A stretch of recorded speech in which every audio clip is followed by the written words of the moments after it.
era niggas just scream out gang gang. My era niggas outside that gang bang. Old enough to know niggas that made it onto gangland. I don't say that to grandstand, I'm just spitting the facts, man. New rappers too busy just making sing-alongs. More raps will have it going savage like the Viacom. You don't want the smoke, homie, then your weed is strong. Good to see you smoke along to that Cheech and Chong.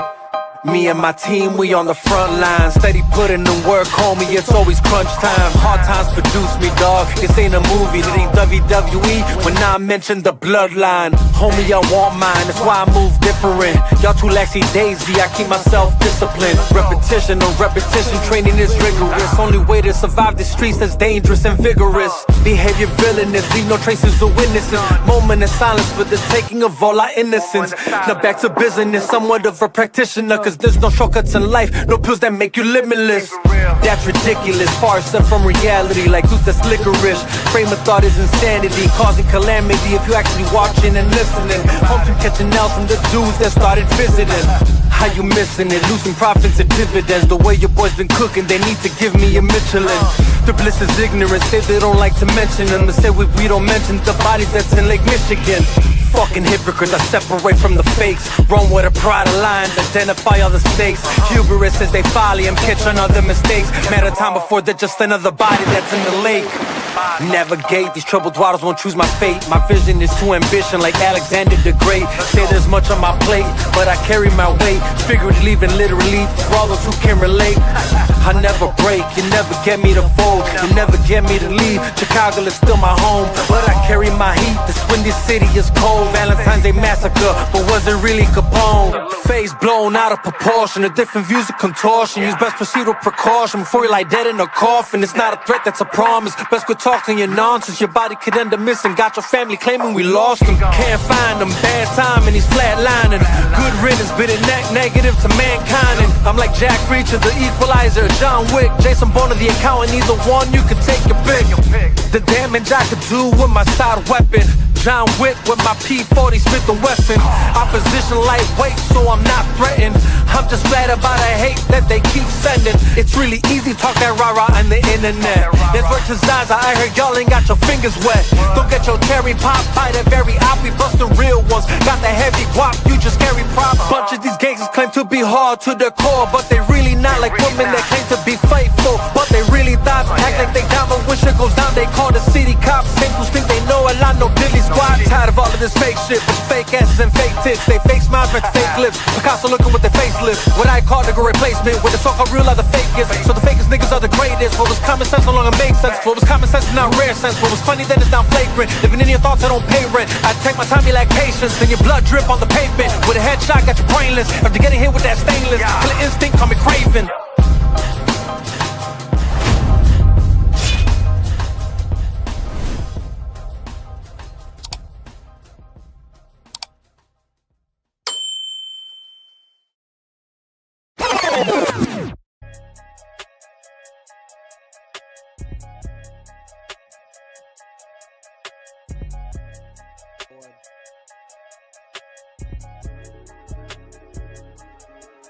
We going up, shit going down. We lighting them up, you best hit the ground. Shooting them up, run after round. When that blood in the air, you better not dare to come around town. Father, please forgive me, have mercy on my soul. Fools keep trying to test me and I will never fold. It's the way that Wendy raised me, the city of the gold. Load 'em up and let 'em go, load 'em up and let 'em go, load 'em up and let 'em fly. Yo, what it do? It's your boy, Odogino Vega. This is the Chop Shop. And ain't no reason to beat around the bush. Let's just get into it. If you saw the title of the episode, it's called The Most Darkest Night. And it's like obviously a play on words for those who know Green Lantern. As you see my buddy here. It's the whole Green Lantern oath in Darkest Day, in Darkest Day, in Brightest Day and Darkest Night, that whole chant, whatever. So it's obviously playing on words. The first one was called In Not So Brightest Day, and this one's In Most Darkest Night, right? Because it's really not getting better. And obviously I'm trying to give it a shot, I guess you could say, or not even a nothing. I'm trying to give it a shot. I'm just willing to see if it can prove me wrong. Is more so like it, right? Same reason I went to go watch Superman. The same reason I went to go watch Supergirl. The same reason I'm not watching this is, can you prove me wrong?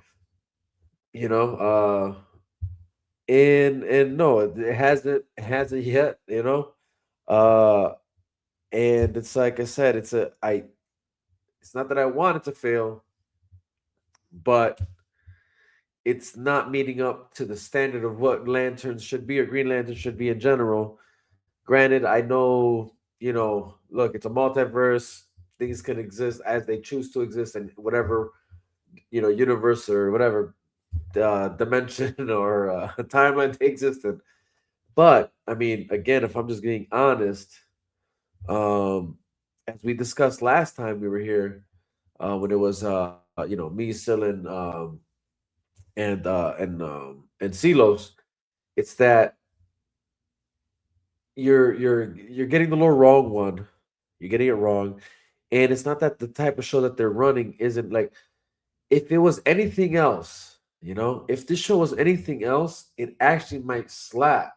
It actually might be good. Like if this was um more down the alley of like The Question, or maybe someone in the Bat Family, more detective oriented, this might be it. Now, granted, you see a lot more than we saw in the first episode as far as, like, I guess lanterns are concerned or the ring is concerned.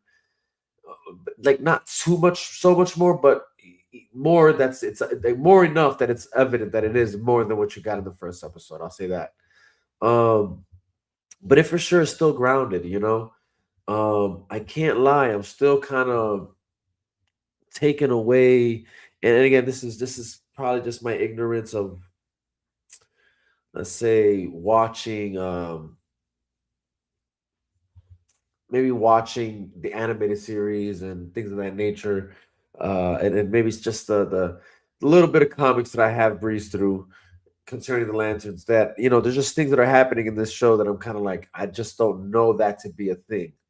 And this episode, it introduced the the costume or the uniform on a hanger, which again, one of the reasons, one of the things that we, a lot of us who are Lantern fans immediately contested, I guess you could say, because obviously we all know, those who do know, that the ring is what constructs the uniform, right? And the moment the ring is off, the uniform comes off.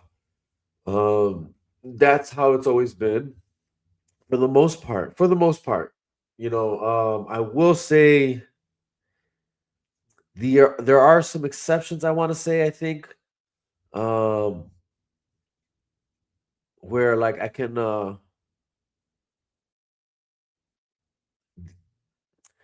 the exception I would say to that rule, and this is why I'm not too hell bent on the uniform, coming off whenever the ring is off. I'm not so sure that that's 100% sure or accurate.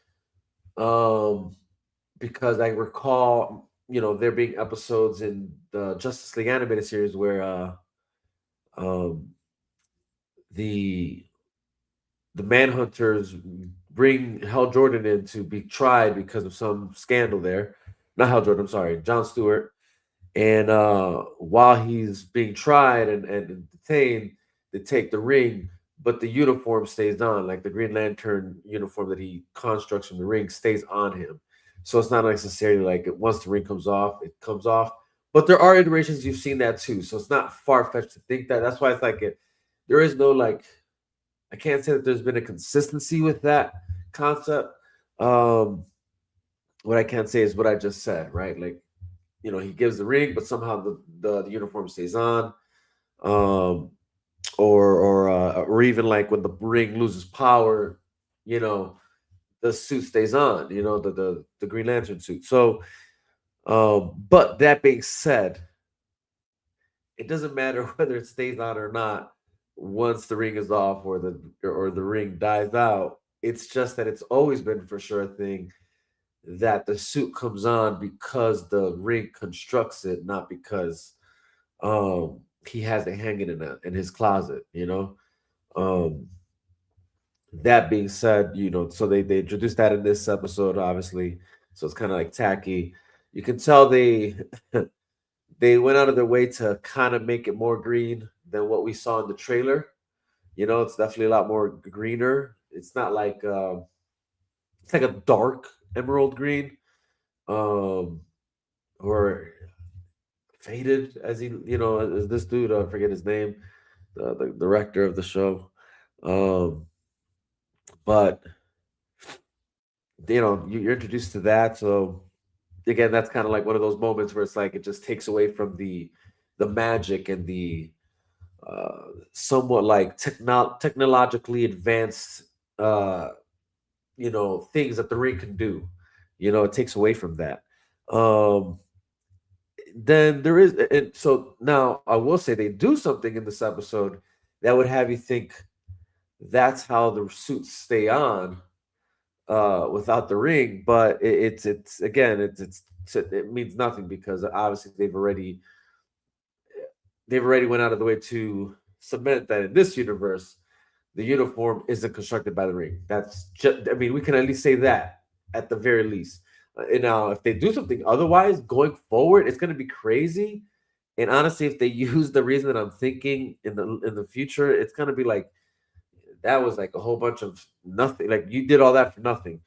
But this episode kind of does something that would probably have you think that that's what they're going for, or they could go for that, or at the very least, it does explain why, even once the ring is off or the ring dies, why the suit stays on. And in this episode, obviously there was that whole bird thing, right? The whole he, which again, it's and now that I think about it, this is the scene that you saw go around where it's like there was the fart that comes out of uh Aaron Pierre's butt, whatever, when he tries to fly and then fails to fly. But you don't get the fart, but you get that bird. So, which is again still kind of weird. Like you thought flight or flying, and I mean, sure, I guess you constructed a bird, but like it just still made no sense. Again, it's one of those things where it's like, what are we doing here? Like, and it's funny because they try and make it seem like it's a power scaling thing there, where it's like, and this is what I mean when I say why maybe the suit stays on, and that's that he does that. The bird, he constructs this little bird, and then it it continues to exist even though the ring is dying and like it has no more power, has no more juice. It's like down to like 5%. It says so.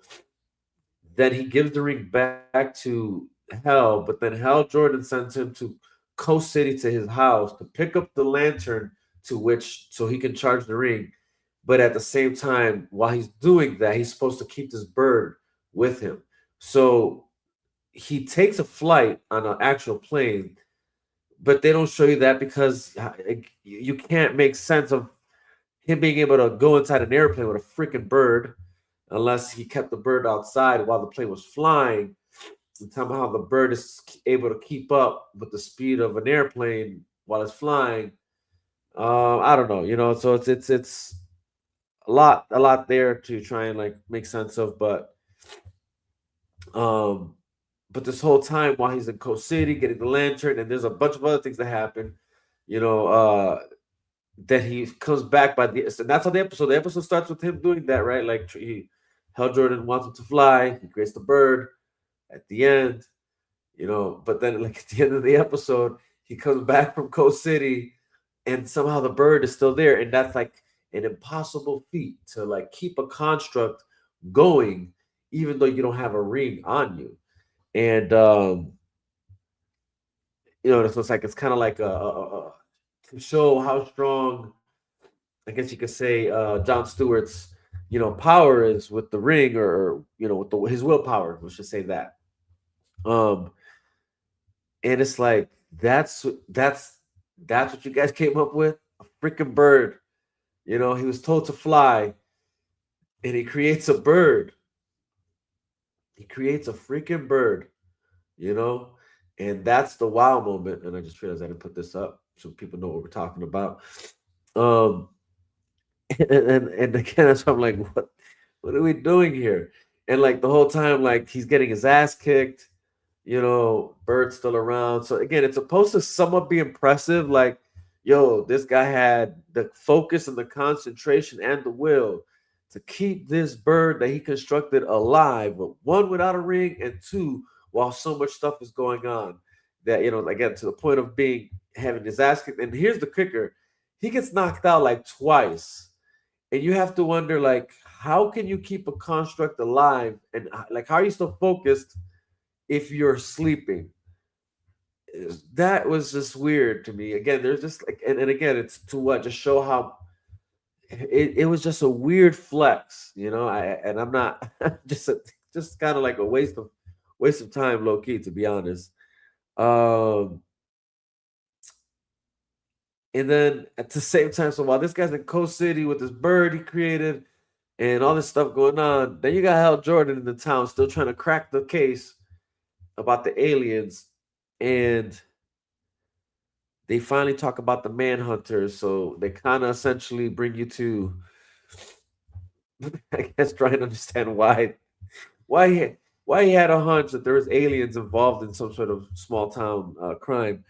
Um, but still, to try and make sense of it is still crazy because it's like, what the hell does this small town have to do with, like, why are aliens invested in this small town? Like, you know what I'm saying? Like, it's not like it's not like lack for better, I guess, depiction, because this kind of like, but I mean, I don't know if you guys like saw, you know, I think it's called the invasion, the secret invasion, or the secret, when it's with the whole scrolls, and they at least infiltrate like high positions of power in the government. That makes more sense if, for an alien race of some sort to try and blend in. Apparently, the Manhunters are blending in just in this small town. And if I had to guess, if I have to guess, and it would sound like that's the guy who's backing up this ranch dude, this cowboy. Uh, hell if I, and what's sad is they got good actors in their show. That is what's sad. But again, the story is just like, what are we doing here? Like, again, it's just a little too grounded for my liking, I guess. A little too grounded for a lantern thing, for a lantern series. Anything else just probably would have been okay. Like, it's okay. Like, it's a cool mystery, I guess. It's still not, and like I predicted, you're going back and forth, right? Because at the end of episode one, you see how Jordan dead, allegedly, kind of, which it's goofy we have to say that. I mean, the man was frozen, but in the world of comics and sci-fi, you don't know. You just never really know, right? Like, that could have been a construct all in itself. That's how good of constructs he can create.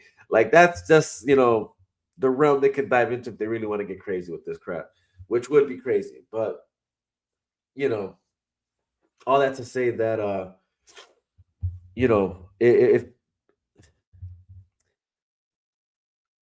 if it couldn't get any weirder, it did for sure. Like, to try and understand things. Like I said, Hal Jordan's in the small town trying to crack the case. He has like 4 or 5 dead bodies in his car driving around town. It's not like he had tint, so I'm sure people saw him. Apparently, they must have called the cops because the lady cop somehow is aware. Or if, no, I'm tweaking. No, that wasn't even the case. They have like these alien technology, alien detectors. So the metal detectors or gun detectors in the show apparently were alien detectors. We still have yet to find out why that exists in the show. Um, but like I said, it's just it's a lot of weird stuff going on. Like, I'm still trying to make sense of it. And then even like the way they use the sheriff in the town and the information she's privy to, right? Like, somehow she has all this information on the lanterns, and it just seemed crazy to me because I'm like, how the hell does a sheriff have that kind of information? Like that. You would think that that's like more top secret stuff, but instead it's like information open to the public. When I say like information, it's like the whole, somehow she knew the backstory of Sinestro and what he did, and just things that are like, it doesn't make sense that a sheriff, a small town sheriff would know, and sure, maybe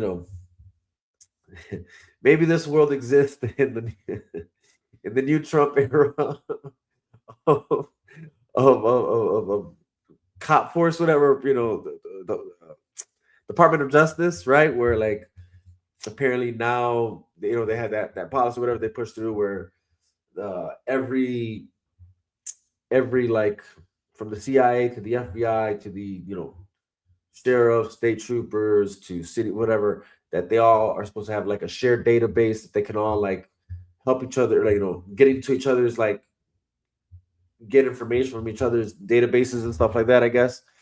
So unless that's the world they live in, maybe, right? You know, but even then, it's just it would even be weird for like the CIA or the FBI to have the information that this small town sheriff had on the lanterns. Um, then they bring back old girl that John Stewart slept with. They to flex that again, I guess. Uh, but even that conversation was weird. It was like they went right into like the race thing, and somehow I don't even know what the chick is. That like I couldn't make out if she's supposed to be like Native Indian or just Indian or maybe like a Mexican, Latina, Indian. I don't know yet. I don't even know what she is yet, but it's like she's something like that of that nature. And because of that, her and John Stewart are able to bond over the fact that they're not white. And we're going to talk about white people. It's just, it was, again, just weird. Um, yeah, like I said, I'm still trying to process everything I just saw, but what I can say is it's again any other show, okay, I guess deal with this, put up with it, but it's just the fact that this is lanterns, man. All right, bet, Silos, I see your comment. Um, it's just that, and I'm like, what are we doing here? And then now the crazier part to all this, if that wasn't crazy enough, is that you know and now I'm probably gonna sound kind of like kind of like Sil here, and but it's weird to see that there's people online that are trying to like make it seem like this is really good, and the sadder part is like I know you guys are bought and paid for because there's just no way that this is the takeaway and this is what you're saying. Not now. I will say this: there are people that I've talked to that have watched it that are okay with it. They like it. But what I will say is these people that are saying that they're not Lantern. Like they don't know anything. They don't know the Green Lantern stuff like that. They don't know the Green Lantern lore. They're not into it like that for them to care so much about what's happening here. Ugh. But but anyways, you got IGN here saying something really crazy. Lanterns continues to impress in its sophomore episode, proving that Kyle Chandler's Hal and Aaron Pierre's John are just as entertaining apart as they are together. So many, like, I mean, first off, continues to impress. That's insane. Like, no, like, it's not that impressive, guys. Like, I don't know what show you're watching. And again, maybe you're some sort of noob to the Green Lantern lore, that you're okay with what you're saying. Um, Whoever wrote this for IGN, but again, it couldn't just be more far off, And then, as if the fact that Aaron Pierre and Hal Jordan in this episode, since they're apart, as if, oh, like, isn't it great that the show was just as entertaining with Kyle Chandler's Hal on his own, while Aaron Pierre's John Stewart was also on his own. Like, oh my golly, that's just good, so much entertaining. Oh man, so impressive. Like, what? Like, that's what do you look the thing that? But it's like you can't. That only tells me you're just trying to like say good things. You're trying to find good things to say because this is what you said. Like, this is what you're landing on what you think is good. Crazy, you know. And then it's funny because, well, let's see. You look in the comment section. Oh, no. Look in the comment section, and you got your Glazers. So you got this guy here who's trying to make excuses for the Hell Jordan death at the end of the first episode. Um, let's see. Okay, see, then you got this. He knows what he's talking about. That episode sucked majorly compared to the first one. Love the white man bad scene too, because of course that's needed in every single piece of media now. Yeah, exactly. That it felt weird. It was just a weird conversation. I'm like, it was like supposed to be cool or something. Like it just was weird. Um, Continues to impress. I guess it is impress. Okay, okay, CC. Um, I'm liking that there's more people that are seeing it the way I'm seeing it. I guess it is impressive how bad it is. It is also impressive how David Lindelof can be this much of a effing retard. Yeah. I see people divided on this one, especially after the ending. Well, yeah, come on. Some people really think that they opinions are really needed. All right, well, that guy must be a glazer. But anyways, actually now I'm seeing something here too that actually kind of reminded me of something. Another part too that was kind of like I guess you could say, you know, you can see them trying here. And this is what I mean, like you're even so like the sheriff lady, they're trying to make her, I think, a more of an important role. And it's kind of becoming more obvious because, or not obvious, because then they have, her and Hal Jordan are having like a conversation there, and apparently it would seem that they maybe slept too. And maybe it was mentioned in the first episode, and I just don't remember. But anyways, he talks to they're in a conversation, asking, and he asks her where she's from, apparently, and apparently she's from Gotham. So like that's the big thing now, right? It's and that they're gonna, the Glazers are gonna make something big about this, and honestly, it's really not that big of a deal because it's kind of like sad. Again, it's sad because this is what glazing DC fans, and I don't even know if they're real DC fans, but that to what they've come to, what they've been deduced to, and that's that you accept crumbs from your you know properties that you enjoy. You're okay with these subpar, just uh you know, below average things, all because like, oh, you get excited for these little things that you shouldn't be excited about. There's nothing to be excited about here. Ooh, she's from Gotham. Oh, Batman. Like what? Like what do we? Who who cares? We don't have a Batman. Like there's no Batman in this universe just yet. You know what I'm saying? It doesn't even exist. I just saw another article there that says that the Brave and the Bold has been postponed even more. So it's like I'm not so sure what there is to be excited about here. Um, oh, my nose is stuffed like crazy right now. Um, but this is what I'm saying. Like it's things like that people are, who again. I can imagine there's Glazers out there. Oh man, did you see what he did with with the bird? How he did the impossible. They said it. They said he did the impossible. He kept his bird alive the whole time. It's insane. But look, I don't want to be the only one to say it. I mean, I don't know if my homie's seen it yet, but seeing he's here, I'm gonna bring him in. CeeLo, Man, what is good, bro? What is good, bro?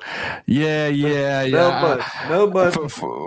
For everyone watching, hold on. Let me make sure I'm streaming to everybody. But for everyone watching, for those of you who begged me to watch this episode 2, begged me. I'm talking about all week. I've been talking to people. Oh, don't give up. Give it a shot, man. Have faith. Have faith. I saw episode 2, man, and all I gotta say is, Mm, we lost you, buddy. We lost you. Okay, there he is.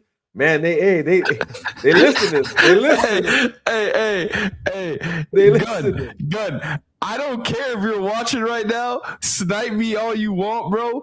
But I never knew lanterns were magicians. Now that they could just build constructs without an actual ring. Like I didn't know that was a freaking thing.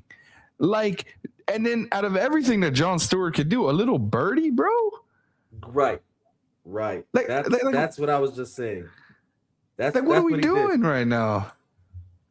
You know, he did like, and actually, you the way you said it is actually kind of funny too, because it's like the fact that you even call it a magician, because that is the magician act, right? The birds, the doves. You know? But that's what I like. He instead of a fart, because we all seen the meme with the fart. He farted and a bird came out. And then that's what you have throughout the whole episode. Now, mind you, look. All right, because I am a movie buff. For those who've watched me, who know me, you know, yeah, you know, I like shows, I like TV and stuff, and I do believe that this show could have been good.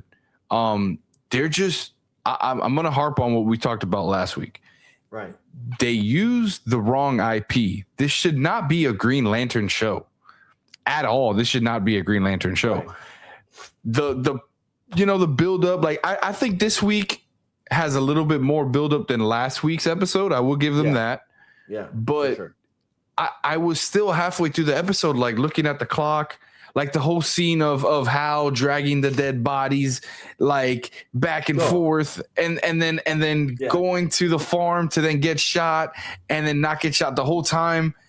The ring is telling him 5%, 2%. Like, why are you so reluctant to go recharge your damn ring? It would have took you 2 seconds to go get the ring and then fly back over here. Why are you sending this wild goose chase? Okay, the whole thing was you're trying to get John out of the picture. Come on, like that's lazy writing. That's so lazy writing. Yeah, no, that's what I mean. You know, like they're not even trying, man. They're not even trying. Like it's sad, dude. It's sad, you know. And again, it's sad because not only is it lazy writing, and not only is it like opposite of what we know the lore to be.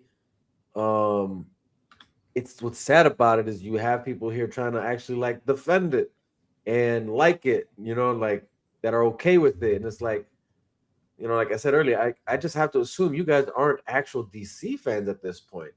You know, there's no way you can convince me you think this is good. You know, like it's I did catch what you said on about the hold on, let me make sure my mirror thing. I think I'm switching back. I did hear what you said about the whole suit thing, and I agree to a certain extent. I know that there is instances in the comics that the suit is physical. The only adaptation I do know is the one that you mentioned with the animated series, where it is still created by the ring. But when the ring comes off, he still has that physical of the lantern, you know. And then once the light the ring comes on, it powers up the suit and so on and so forth. But I if I'm not mistaken, I don't know if it's Earth 2 or something like that, that there is a physical suit of you know, Hal that he uses. But even that to me felt very Power Rangery. Like they were trying to like it was almost like a. Remember Tony Stark in the first film when you had Terrence Howard as what's his name? War Machine, and he looks at the suit and he goes, "Oh, next time." Like I felt it was very that. It was very that, and I feel like it's not gonna pay off. Like we might see him wear that same exact suit in Man of Tomorrow. And I kind of have a theory for Man of Tomorrow, but we can. A suit, you know what I mean? Yeah. Like, it's you know, maybe it's not as bad as the Guy Gardner thing going on, but it's still not a good suit. You know yeah. I would say, and low key seeing him in it, kind of like it it had me believe. Well, it's not his fault either. The Kyle Chandler guy, but Yeah. like it's obvious why they have him dressing the way he's dressing with when he's just regular Civ clothes, right? You're trying to hide his essentially not fit physique, you Right. know? Right. And then like even when you see him in the ring, or I mean in the ring, in the uniform, it shows even more, but like the suit is meant to look bulky. Like they Yeah. gave him like broader shoulders, it's got like the pads almost, it's really goofy. But But it I will say I am okay with that because he is older. So I would expect that. But yeah, my thing, well, see, my thing to that is even though he's older, it's he's not a regular old guy, is my whole point. You know what I'm saying? Like you ever see yeah. like, okay, I don't know if you were like well, in high school, I'll put it like this. I was in ROTC for my freshman year, right? Hmm. And I remember Master Sergeant Cepeda, bro. Ya estaba viejo, but like the man is a Marine. You know what I'm saying? Yeah. Like, and he was fit, dog, for his age. You know what I'm saying? I know, older guys that that were in the force. You know what I'm saying? Whether police something. You know what I'm saying? Police force, and still there, but like still fit. Or again, like I know military guys, old but fit, man. You know what I'm saying? Like that's what I still expect. You know what I'm saying? Like I still expect you to look like you've trained your whole life. You know what I'm saying? Not Yeah. like you've been eating burgers your whole life. You know what I'm saying? Like Yeah. there's a difference. There is a difference. Is all I'm saying. There is a difference between an old man who's been in the military, going through PT training and things like that, staying fit due to Call of Duty and things of that nature. You know what I'm saying? Uh, Opposite of just a civilian old guy who's like I said, either working at a desk or whatever, a truck driver. I don't care what you do, but there's a difference. And I'm talking kind of shit. There's old men that are not even they're not even in the military that that work out, and you see the difference. You know what I mean? Like even when you look Yeah. at like these someone like a Mike Tyson, dude. You know what I'm saying? Like he's old as hell, but he's still got a physique. You know what I'm saying? Because that's what he did his whole life. You know what I'm saying? And it still trains at this age. That because it's part of his life. You know what I'm saying? So that's all I'm saying. Like you were in you're an Air Force pilot. You have to train your body to fly at the speeds that it flies. You know what I mean? You can't just be out of shape. You know what I'm saying? Yeah. Um, No, so I see what you're saying. you I know what I'm just saying? one thing I don't like is that how Ooh, there's two things, right? shout out integrity in the comment section. They're really going about this whole, like how they ended with Sinestro. They're really going with this whole we're gonna pin John Stewart against Hal Jordan. Like he's like tell me about your two threats. You're the Manhunters, which is what the whole episode was about. And then he ends with saying, and now tell me about Stewart. And you're like, you're supposed to be training him. You understand that he's the replacement of Hal Jordan, but why are they pinning it like that's his enemy in the show? Like I still don't get that type of premise, because the whole thing of, yes, Hal Jordan, they're trying to make it to where he's going to be replaced by John Stewart, so on and so forth. But like, Right. that's not supposed to be a bad thing. It's almost like a passing of the baton type of thing, not a, oh, you're doing bad, so we're gonna make you train a guy who's going to replace you. And then it's like, why are we even painting this type of picture? It doesn't make sense to me, you Right. know? No, you're right. I mean, that's and it's funny actually if you notice, going back to even the age thing, even Sinestro, they made him look old. Very old. Yeah, which was kind of interesting because I'm like, well, he's an alien. Like I don't know how their aging works compared to human, but then like, well, maybe Sinestro's a lot older than Hal Jordan, but but like they made him, like you said, that's the part that threw me off. I'm like, yo, they made him look really old in this episode, like Yeah. um, but what? But yeah, all that to say that I'm not. I'm just not too big on the uniform concept that they went with here. Like even if like yeah, maybe it is a thing when like you said, if it's a thing in Earth 2, all right, so be it. But it's just not what we all know. You know what I'm saying? Like, to my knowledge, you know what I'm saying? Like Right. the most average version I've seen, it's that it's constructed by the ring. I've honestly I never came across I guess the Earth 2 part where it's a uniform he physically puts on. For me, it's always been that it's constructed by the ring. It just makes more sense that way to me, anyways. Um, you know, you're talking about because again, it's about what makes that more marvelous is that very aspect of the marvelous things that this ring can do. You know what I'm Yes. saying? Like that's what makes that like to what Sil calls it the magic of it all. You know what I mean? It's what this ring is capable of. And again, like I said, it's funny because the whole bird thing, it's kind of a play on that, right? Like Yeah. what the ring can do, but also what the wielder can do. But like that's the way you decided to make this flex happen. There's some bird construct that exists throughout the whole episode. You know, But you see, like, yes, but my thing is, it's like they're making it because look, I'm not gonna sit here and pretend like I'm the number one lanterns like guru. Like I know everything about the lantern lore. Like I know the basic. I was a big fan of JLA. I enjoyed the first 45 minutes of the Ryan Reynolds films, and I watched all the anime films. Comics, it never really grabbed my attention, which is funny because like if you guys, those who know me know my background, I actually work on airplanes, so like you would think my number one hero would be Hal Jordan because that's what he is, but to me, from what I know, I've never seen constructs made without a ring. Never. right? No, for sure. And the fact that they're far apart, and they even touch on that in this episode. They talk about like, how is Jordan, wielding that construct so far away from you? He's like, it's not Jordan, it's me. And that right there, you lost me. I was like, what? Like that doesn't make sense.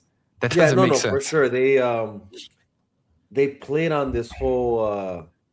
It's almost like they actually did the whole like force projection thing, except with the ring. The only thing that kind of comes to my mind though when I think about what you're saying, and even then I'm like, I don't know how far or how close he was when he was doing this.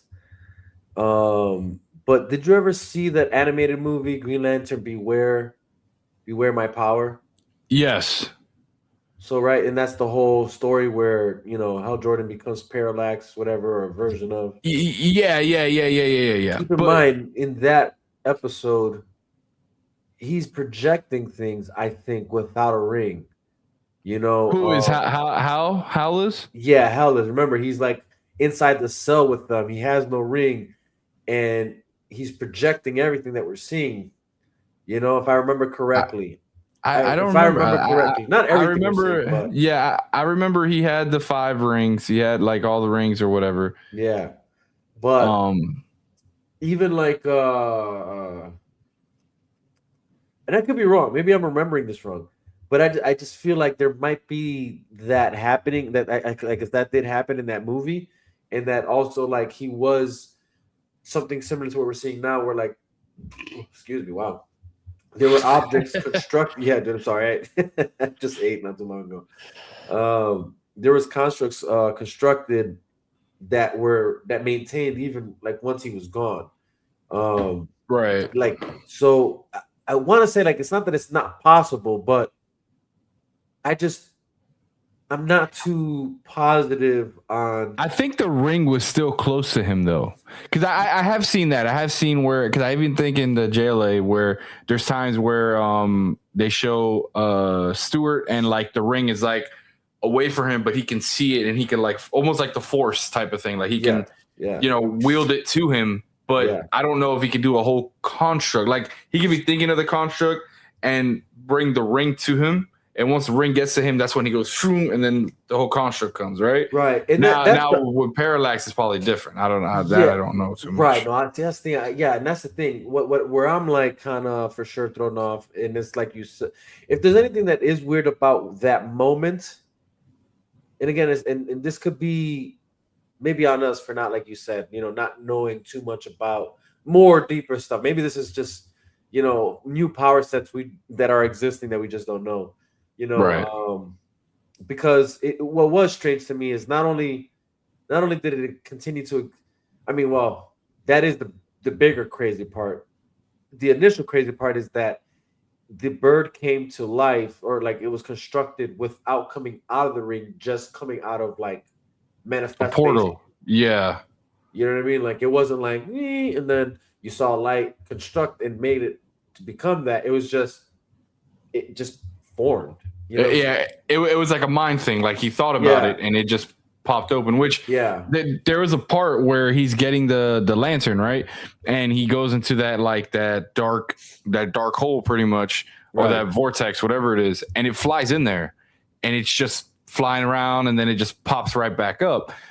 But then again, even then, right, when he gets back to the motel at the end of the episode, it lands on his hands, and then he almost like deconstructs it without the ring in his hand.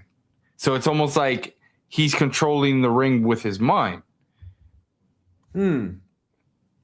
Right? Like that's a little like that to me. It just it confused me so much, because I'm like, dude, like what are we what is this? Like who is he? Like are they trying to make John maybe Parallax here? Because this showrunner likes to flip things on a different angle. That's probably, but even then, it's like you're just introducing this character as a guy who's going to take over as a Lantern, and you're trying to make him the whole Parallax thing. I mean, and let's say if they, I know everyone's like, oh, they're going to make Hal Jordan Parallax. He isn't dead. Here's why I'm going to tell you right now that that's not going to happen, right? And it was almost solidified in this episode. Because when that arc happened, we talked about it, the Beware the Lanterns, the movie, right? The animated movie. Hal was dead after doing a big act of like, oh, I'm sacrificing myself, whatever. Da, da, da. His attitude in this, yes, he's a douche or whatever you want to call him, but he's still trying to figure out what's going on. And he's very like in tune. If he's quote unquote the guy who's gonna turn bad, like they're not really painting that picture. I mean, mind you still have a bunch of episodes where you could do that, but it just the way that they're writing this story right now and how they're writing this character of Hal Jordan, there's no trajectory of, oh yeah, I knew that guy's gonna turn and be bad type of thing. Like it just doesn't make sense to me. He's not portraying that. I don't know if maybe that's how it is. Like again, like I'm very, my knowledge when it comes to Green Lantern is very like minimal, Okay. No. I mean the same kind. Like I said, most of my knowledge comes from the cartoons, the movies, and stuff. I've read some comics, but it was like the New 52 ones, and Ultimate Green Lantern is great. The or Absolute Green Lantern is great. Yeah. I do like that run. Yeah, oh, for sure. That one too. That's pretty good too. Yeah, but yeah, like other than that, like I don't know too much. Like I haven't read all of Green Lantern stuff. Right. But I was like, you know what? We're using computers. We're right here. Let me do some research right quick. And I asked the question. So apparently, according to Perplexity here, it says, yes, a Green Lantern can create a construct at a distance. It does not have to visibly pour out of the ring as a continuous green beam. The ring is the power source and control interface, but the wielder can project its energy to a chosen point in space and have the construct form there. For example, a cage suddenly appearing around an enemy, a platform materializing under a falling person, or a giant hand forming several yards away. They are still generated constructs typically made of tangible green will energy rather than ordinary matter. Comic art and animation often show a green stream connecting the ring to the construct because it makes the action readable and emphasizes that the lantern is actively projecting power, but it is generally a visual depiction, not a rule that the construct needs an uninterrupted visible light tether. A lantern can usually form the construct remotely, move it remotely, sustain it while concentrating, and while the ring has charge. Create several separate constructs in different places, assuming their willpower and focus can handle it. The main So limitation, so yeah, yeah, so real quick. So with what you just said though, one of the major keys in that whole entire thing is that it has to be the wielder, the one who has the ring. It doesn't matter if it's 100 feet away or right next to him. right, It's the person who has the ring. Hal had the ring the whole episode, and the right, bird is still alive. And apparently, John is the one who created the bird. So right.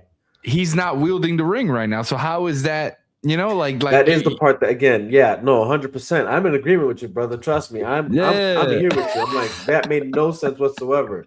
Again, they're trying to do this whole almost like I said, the force projection thing. They want him to be the next Luke Skywalker, apparently. Of the Green It Lantern. doesn't make sense, bro. It's like as a DC fan, I'm like really like scratching my head, like bro, what are we doing here? Like what Right. are we really watching? He's like, what are we really watching?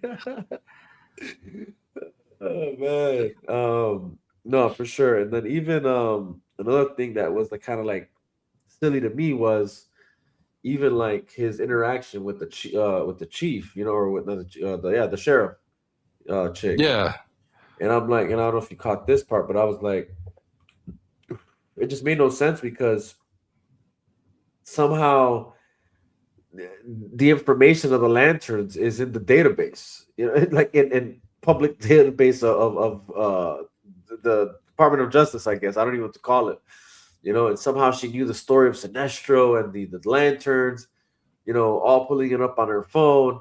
And I'm like, Yeah, and the way that he's having these dreams or whatnot, which I actually thought that was pretty interesting. But I guess, and I'm not trying to give the dog a bone here, I'm really not. But I guess since he is the first superhero, and we're in a world where you have Jimmy Olsen apparently getting his own show, and he's like one of the biggest, reporter. We have so many different reporters. I'm pretty sure in this world the reporters report on everything since Hal has been in the limelight since the first time he became the Green Lantern and all that stuff. Like it kind of opened up the show with him being in interviews and stuff like that. So I mean it doesn't make sense, but I was like, okay, like I get it.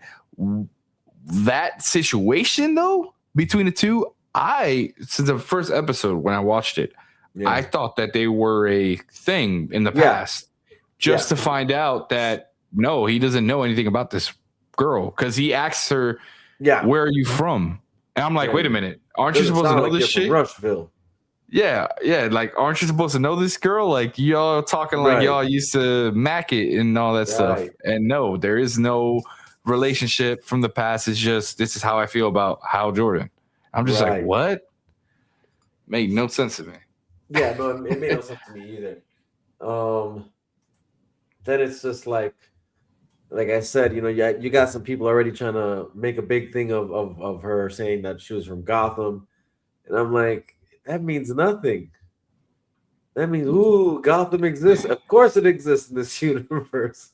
In the same way Metropolis exists in this universe. Like, Did, what did she what say you something that expect? she's from Gotham? I don't remember. Did she or no? She didn't say that, Yeah, did she? that's what she said. She said she came from Gotham. Oh, you see that flew right over my head. I ain't even gonna lie to you. I was so confused of what was going on. I was just like, oh well, okay, yeah, I guess. Like it just didn't make any sense to me, man. Right. No, yeah, she's when he's like, you don't sound like you're from around here, and then that's when she said she was from Gotham in that same conversation. I could have sworn she said something else. No, she said Gotham. Trust me. The moment she said it, I'm like, get out of here. What is she gonna say So, next? Her partner was so Renee Montoya. You know what I'm saying? Like, what's next? hold on. So is this Guns version of the aha, I gotcha? Like there is a Gotham in my Oh, DCU. for sure. That's what I mean. Like, that's what I mean. Like, ooh, you guys, get excited. Gotham, Batman. You know what I'm saying? It's like, shut up, What? bro. You know what I'm saying? Like, What? we're not getting Bro, the Brave and the Bold, your you version. better he You know what better I'm not saying? say that too loud, bro. He better not say that too loud because Paramount's gonna come over here and be like, hey, cut that. Cut that. Like, what are y'all doing? Yeah, dude. Yeah, I'm surprised you missed that one. Yeah, I was driving when I saw it. I Oh, was gotcha, driving, gotcha. yeah, so, but like I didn't hear I like Gotham. I didn't hear Gotham at all. I Yeah, didn't hear yeah. Gotham She at said she was all. from So Gotham. I mean, I'm sure there's a clip somewhere. Hard to find it. Uh, no one gives. You're not wrong. Well, hey, apparently, this show broke records last week. Integrity. So I don't know, man. Maybe we're just not seeing something that is out there. You know. no, it honestly that it is. It's crazy to me to. I mean, look, like I said, the only people that I've talked to that I guess have nothing negative to say about the show are just people that don't know the lanterns. You know, like they're really not comic book savvy. So when they're watching this with new eyes. This is their introduction to Green Lantern, and that's even a sadder thing. You know what I mean? Yeah. That's what makes it sad. And then honestly, that was my my thing. Even with Superman, I'm like this. I like I said plenty of times. You know, I went to go watch it with the wife, and since she doesn't know anything about Superman, she's watching this movie, and she's like, "Oh, I didn't know his parents were evil." And that's the part that I was to why I kept saying, like, bro, like the way Gunn is messing with things, Yeah. I'm saying, within the Superman lore is a problem because people go watch these movies sometimes not knowing these characters, and he's here thinking, oh, ooh, look at me, I'm so creative, I'm giving you guys something different.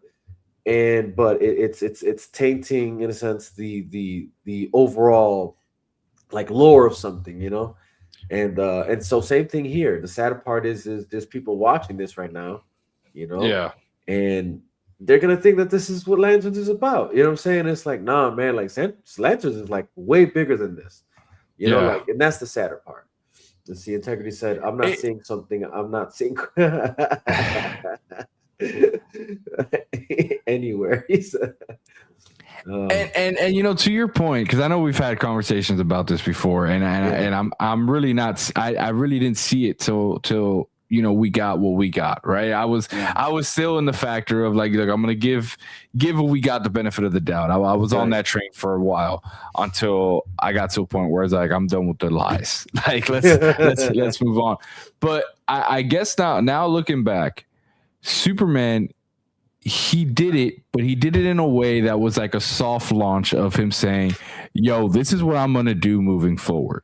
Right. Right. Like I'm going to do this. And now when you look at all the qualities of all the different shows, all the different movies that he's done, even with Supergirl, he's like, I'm making this my own thing with little sprinkles of things here and there from the comics. And it's really not. It's like, here's a sprinkle of the comic, but I'm going to flip it on its back. And like now it's just a big cluster of things, and you're just like, okay, like you like you just said, like you have someone who doesn't know much about it, who's just the first time they're seeing, let's say, a Lanterns, right? And they only know Ryan Reynolds, right? And so they come in, they're like, oh, okay, so this is the lore, and now you got people in the comment section arguing with you, and the truth of the matter is they're going off a lore that they don't even know. Right. It just doesn't make sense, man. It doesn't make sense. No, for sure. No, I mean that's my point. Integrity said, I didn't see Lanterns, but the DCU movies look like cheap, made for TV garbage to me. No doubt in my mind, Gunn was hired to run DC on film to into the ground series. No, I mean honestly, that's always been my idea, like my thought. Like, not that I have concrete evidence, but the way Yeah. things are looking, I can't help but feel that way. Now, the only thing I can say is you know, it's to our luck. Paramount came in and is now trying to take the reins of this. But initially, my thought was for sure that, man, I feel like they're gonna run DC to the ground. They're gonna try and lower its value, and then Disney's gonna come here and swoop it up, and then everything's gonna be under the Disney umbrella. Sheesh. Yeesh. And then they're gonna they'll justify it by saying, guess what, guys? DC Marvel crossover. And everybody Is that why Marvel's going so dark right now? Is that they're trying to prep all the Marvel fans to then have this merger of the man. Right, exactly. Ain't nobody trying to hear that, bro. Ain't nobody trying to hear that. Integrity says we went from the JL about to face off against Darkseid to freaking Jimmy Olsen show. Get the F out of here. Yeah. Makes no sense. Hashtag sabotage, not incompetence. I hear that, man. So the last time the MCU had an Avengers film coming with Infinity War / Endgame, what did DC do? They got a Marvel director to destroy Justice League 2017. Well, yeah, we know that goes deeper than that. You know what I'm saying? That's the problem there. Is that the sabotage came way before those even movies came out. You know what I'm saying? The sabotage started back at BVS. You know what I'm saying? And then that's when obviously Marvel pivoted, which again for us who know that's the moment Jeff Johns decided to share secrets with Kevin Feige on what Zach had intended for DC, and what that's a scumbag. Scumbag for sure. And then Marvel pivoted. We know that. I mean, again, it's evident because instead of doing the Secret Wars or whatever they were going to do then, what they do? They went to Civil War. Right? Copy their version of BVS. You know what I'm saying? Yeah. And then after that, again, everything just follows. Again, from Avengers Infinity War, they lose, right? They lose against the big bad.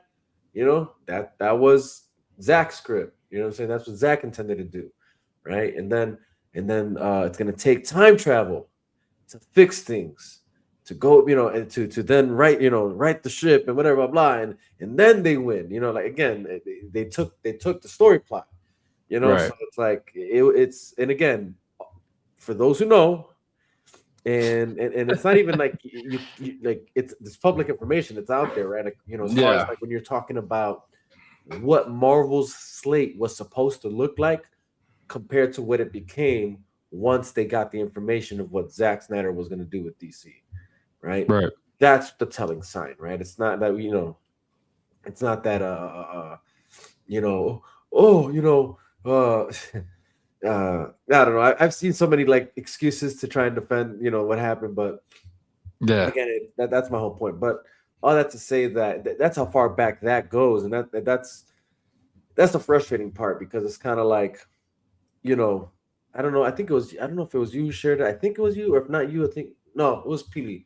Just share it again. It's just like what DC was supposed to do compared to and then obviously what Marvel was supposed to do, and then how again it was sabotaged from within on DC side of things. Marvel pivoted, ran with what we were supposed to do, and now here we are living in a world in a timeline where Avengers Infinity War and Endgame are so beloved and praised, and essentially that was the film Zach had intended to give us, with the Justice League film. He's gonna do it now. Yeah, exactly.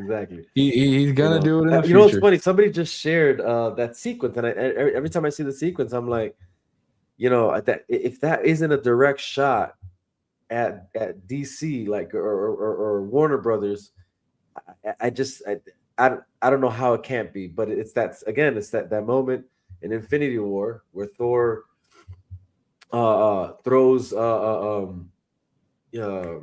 Mjolnir, was the other one, Stormbreaker, right into the chest of Thanos, right? And he like tries, he kind of pushes it in. That's Henry. Yeah, and Thanos. No, well, not even just that. But what I'm saying is he does that, and again, you have to think about technically Justice League 2017 was supposed to be the Zack Snyder's Justice League version, right? Yeah. And then it changed, right? And that came out before Infinity War, right? So think about this. Zack Snyder's Justice League, Steppenwolf was supposed to get beheaded, but instead, we got 2017 where he doesn't get beheaded. You know what I'm saying? He doesn't even die, I don't think. You know what I'm saying? Yeah, just because they chop his ear off, right? They just the horn, not even The horn, yeah, the horn, his yeah. horn. And I don't even know if that happens, to be honest. I can't even really remember.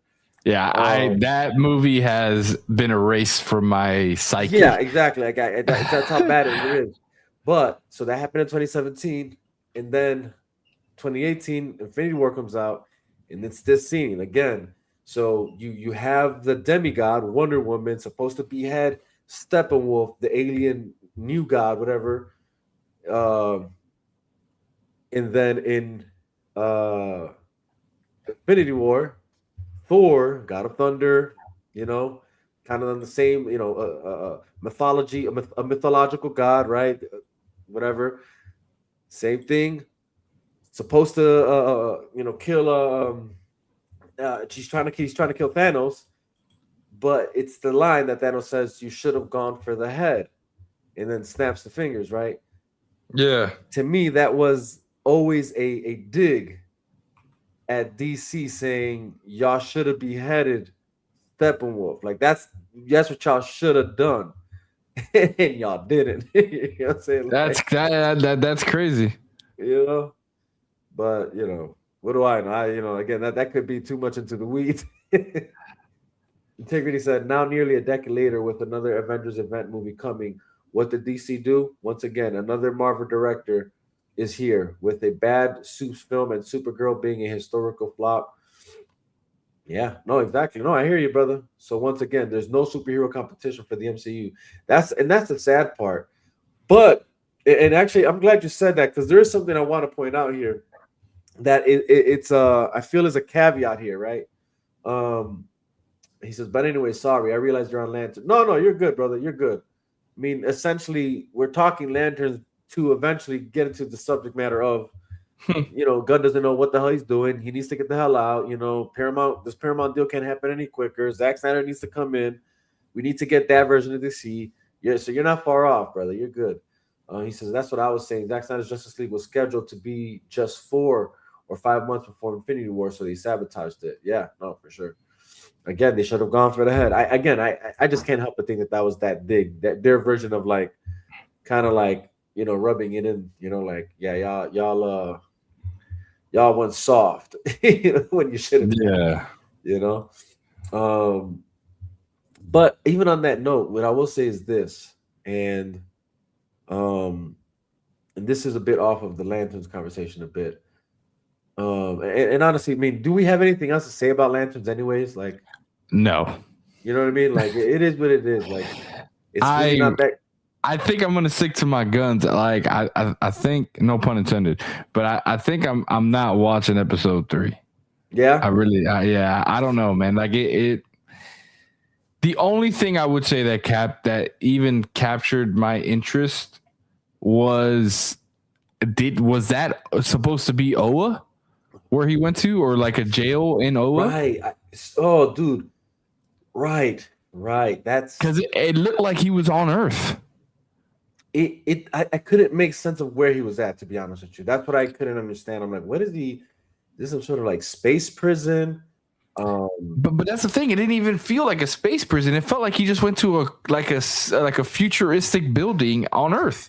Yeah, it actually looked very much like, it felt like something I would have seen like in Star Trek or something, or even Men in Black. Like, or I think Men in Black. Yeah, yeah, exactly. Something like that. That's definitely what it felt like. I was waiting for the little worms to walk around, and I was like, what, like, where are we? Like, it was a nice shot when he flew up to the sky. Oh, yeah. Well, actually, that's the other part too. I'm kind of like, I'm trying to think to myself, like, I don't recall ever like, but not that I can't see it being done, but like Right. it does bother me that again I don't like this whole no uniform thing. It just doesn't look right, like aesthetically he's able to fly in just like a regular like jacket, and it's like it takes away from Green Lantern, like Yeah, are you talking about that part where before the ring goes out, like he's like floating in air? yeah, You could tell he has the harness yeah, on, yeah, and he's like, exactly, dude. Oh, it I'm was like, so what? cringe, Yeah. dude. It was so cringe. I'm like, oh, that what a weak shot. Like that's just horrible, man. Even Um, when he wears the uniform, though, do you notice that it's not lit up? yeah. Oh no, 100%, a hundred Yeah, percent. And that's again the I'm. weird part. Yeah, And that's what I was gonna say. Like, and look, maybe it's something similar to what was said in when I looked up like what about the construct and stuff. Maybe it's like the excuse will be, well, when you're watching the animated or when you're reading the comic, for you to know that it's happening, they do the green light around the glowing light around them. But I technically, don't buy it that. doesn't have to be there because no, there's no rule really saying that. Which is just if I hear if that's the excuse for that as well, I'm gonna be like, what the hell are we doing here? You know what I mean? Like, Yeah, like then why do it? Why yeah, do it? yeah, Like, yeah, because what's your excuse for the Ryan Reynolds film? Oh, it's a bad film. I mean, it looked great. It looked yeah. better than what we're getting now. Oh, 100%, a And hundred every percent. time And he it's was funny because I flying, told he that to had Phil, like, the dude, watch, this show's gonna be so bad, it's gonna redeem. It's gonna redeem the which and like I told him, and personally, I don't really hate that film, as much as yeah. other people do, but I just realized there's an extended cut to that film on HBO Max. I didn't yeah, know oh that. yeah, yeah, honestly, that is like a better watch, like the extended cut is a Yeah. better watch, but like, you know. Would I put it on par with like some of the best DC has ever put out? Like probably Nah. not, but like it's not the worst either. You know what I mean? Like, Yeah. um, yeah, trust me, it's definitely not the worst. Um, but but all that to say that yeah, like they did it right. The suit was constructed from the ring, the glowing essence. The projection, whatever force field of the ring around them. Like all that stuff. Like they did it right. Like you guys are not doing it here. And then you like again, it's like these weird moments. Like he got sniped, bro. He got sniped. Somehow lived. There was no tissue or scar or you know what I mean. Like it was. I was like, what happened? Like that part was. I was like, what just happened? Like And did they just announce who's gonna kill Hal by doing that? Because apparently when John finds his body, he has a bullet through his head, oh, you're doesn't right. he? I think So you're like right. so like my question now is that okay, what are they gonna do? Just wait? Him being Wait, lazy, wait. Is not that really? Wait a minute. I could That have happened? sworn that's all I've seen all over Twitter. I don't I'm not the type of I don't want to go back and watch it. Yeah.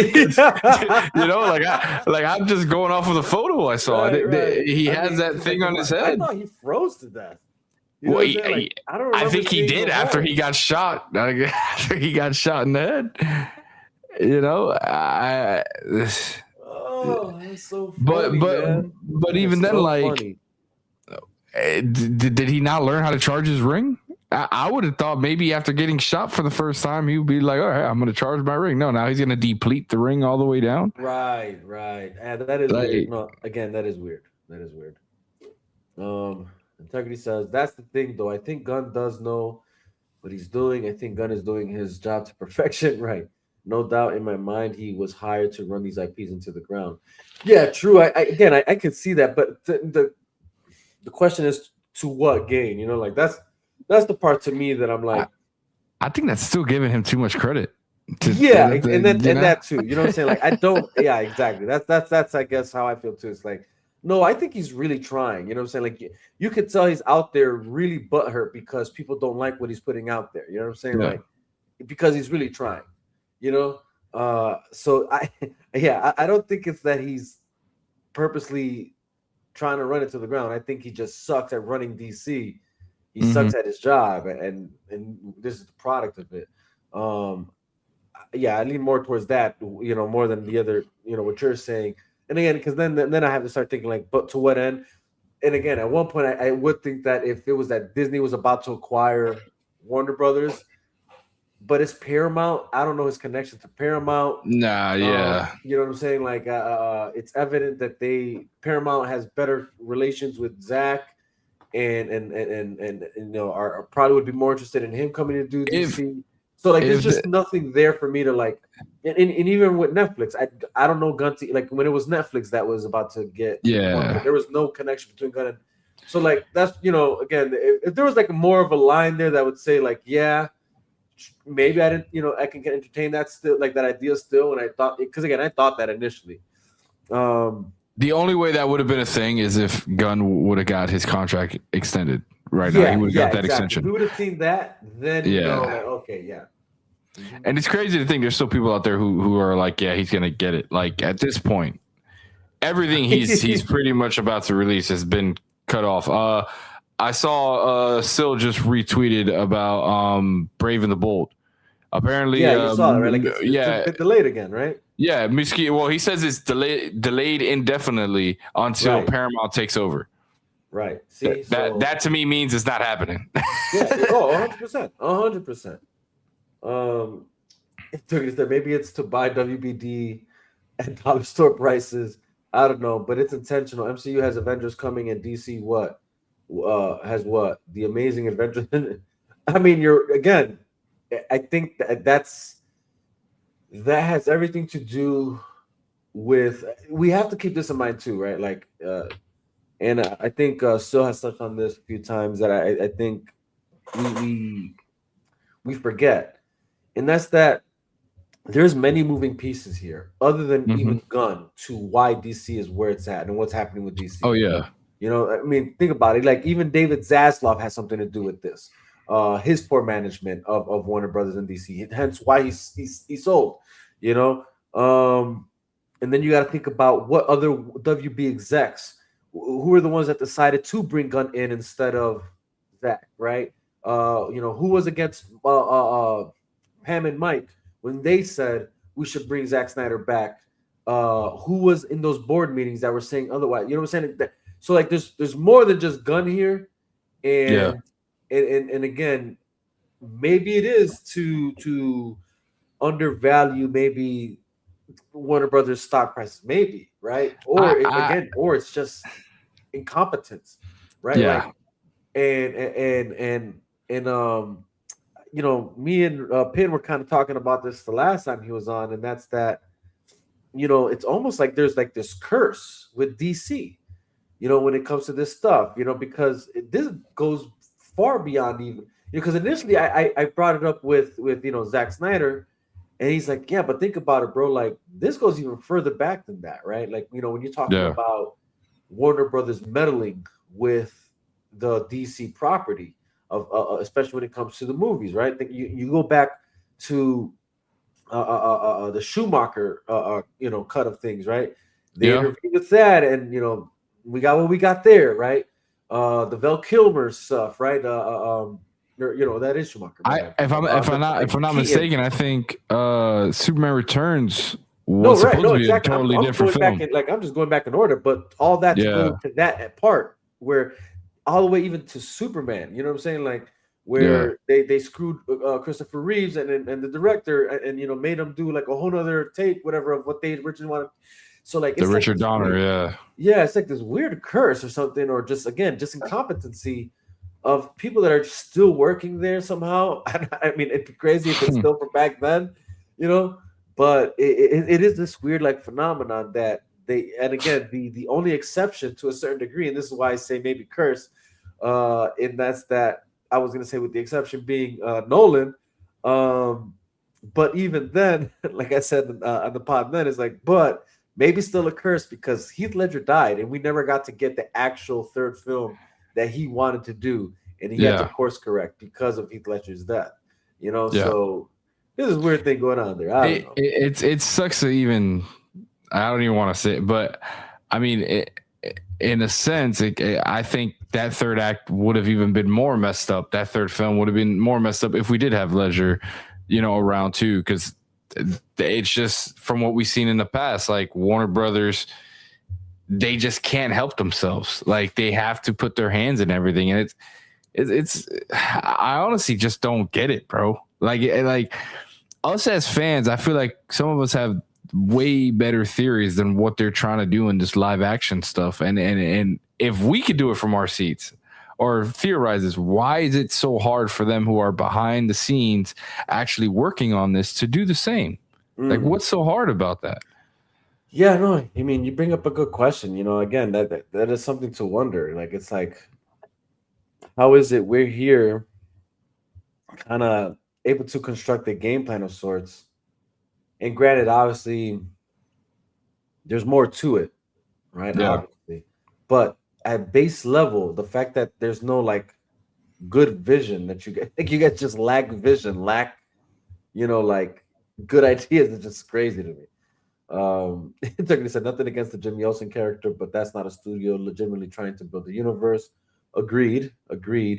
Or maybe I'll tell you what I feel like I feel like that's more of fear.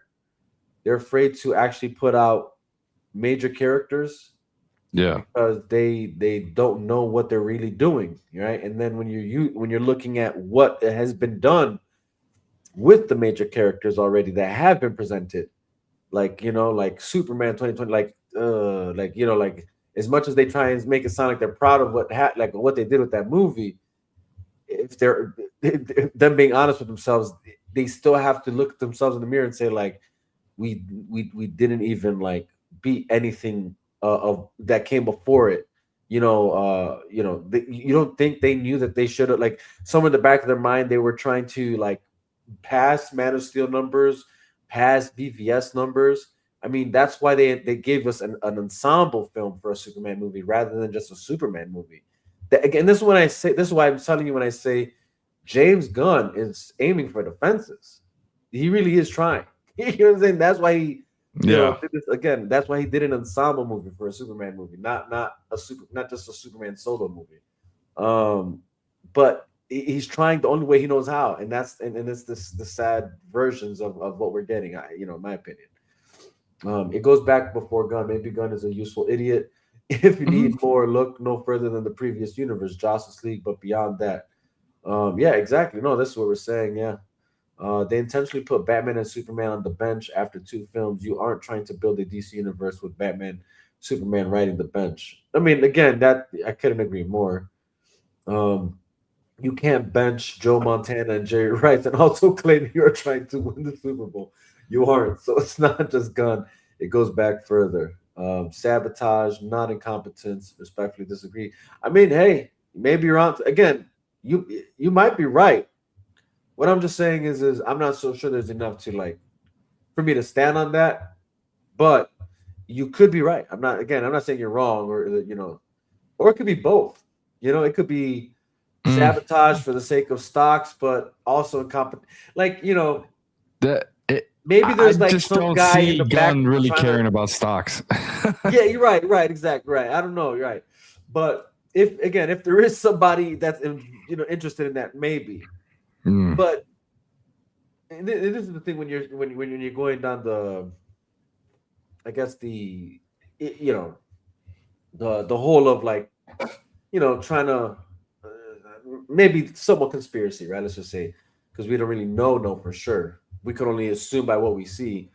Right. But it could be, yeah, like maybe you have useful idiots like James Gunn that are trying, but they were hired because they know that whoever hired them knew that they sucked enough that would, I guess, accomplish the very nature of again making the studio fail. But again, that's why I say if it's maybe for the stocks and the value of their property, whatever. But this is where I say who benefits from that, I think it was mainly also to because you got to think when Zaslav took over, they were, and this is all like stuff you guys can look up, like DC was, or Warner Brothers in general was in debt, and so they had to go the cheap route. And even I don't want to give them credit for this, but you got to credit where credit's due. That's how they got the job. Like Peter Safran and Gunn came together and was like, hey, look, we can make these shows and movies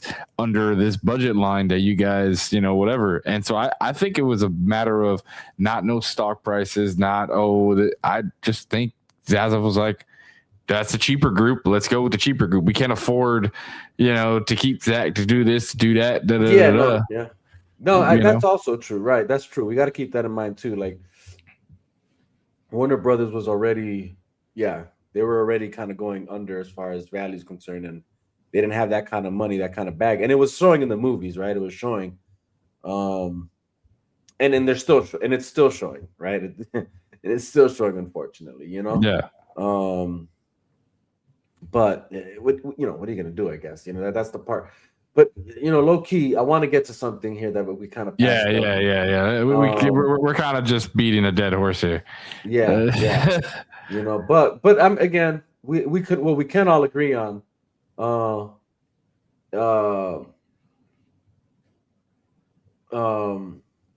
Actually, okay, I want to see what he says here.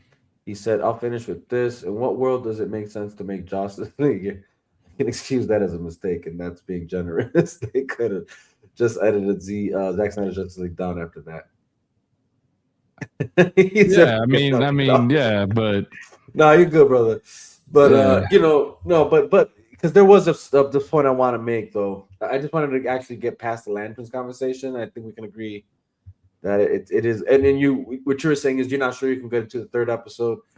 I'll probably still do that just because I am still genuinely interested. Like, what are you guys doing here? And I don't want it to be that, I was,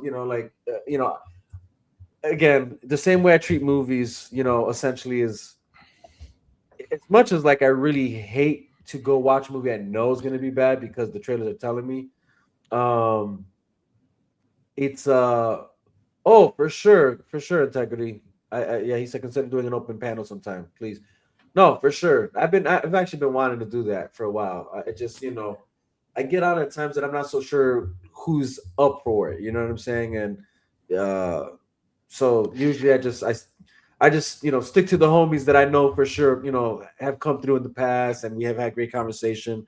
But yeah, and hey, if you want to hop on someday, you let me know. Send me a message. What days work, or if this day works for you, because I see that you're active. We can set it up where you hop on, brother. Trust me, I'm down for that. How about if I do this, Vega? Because like I feel bad. I don't want to make you go through this bad show alone.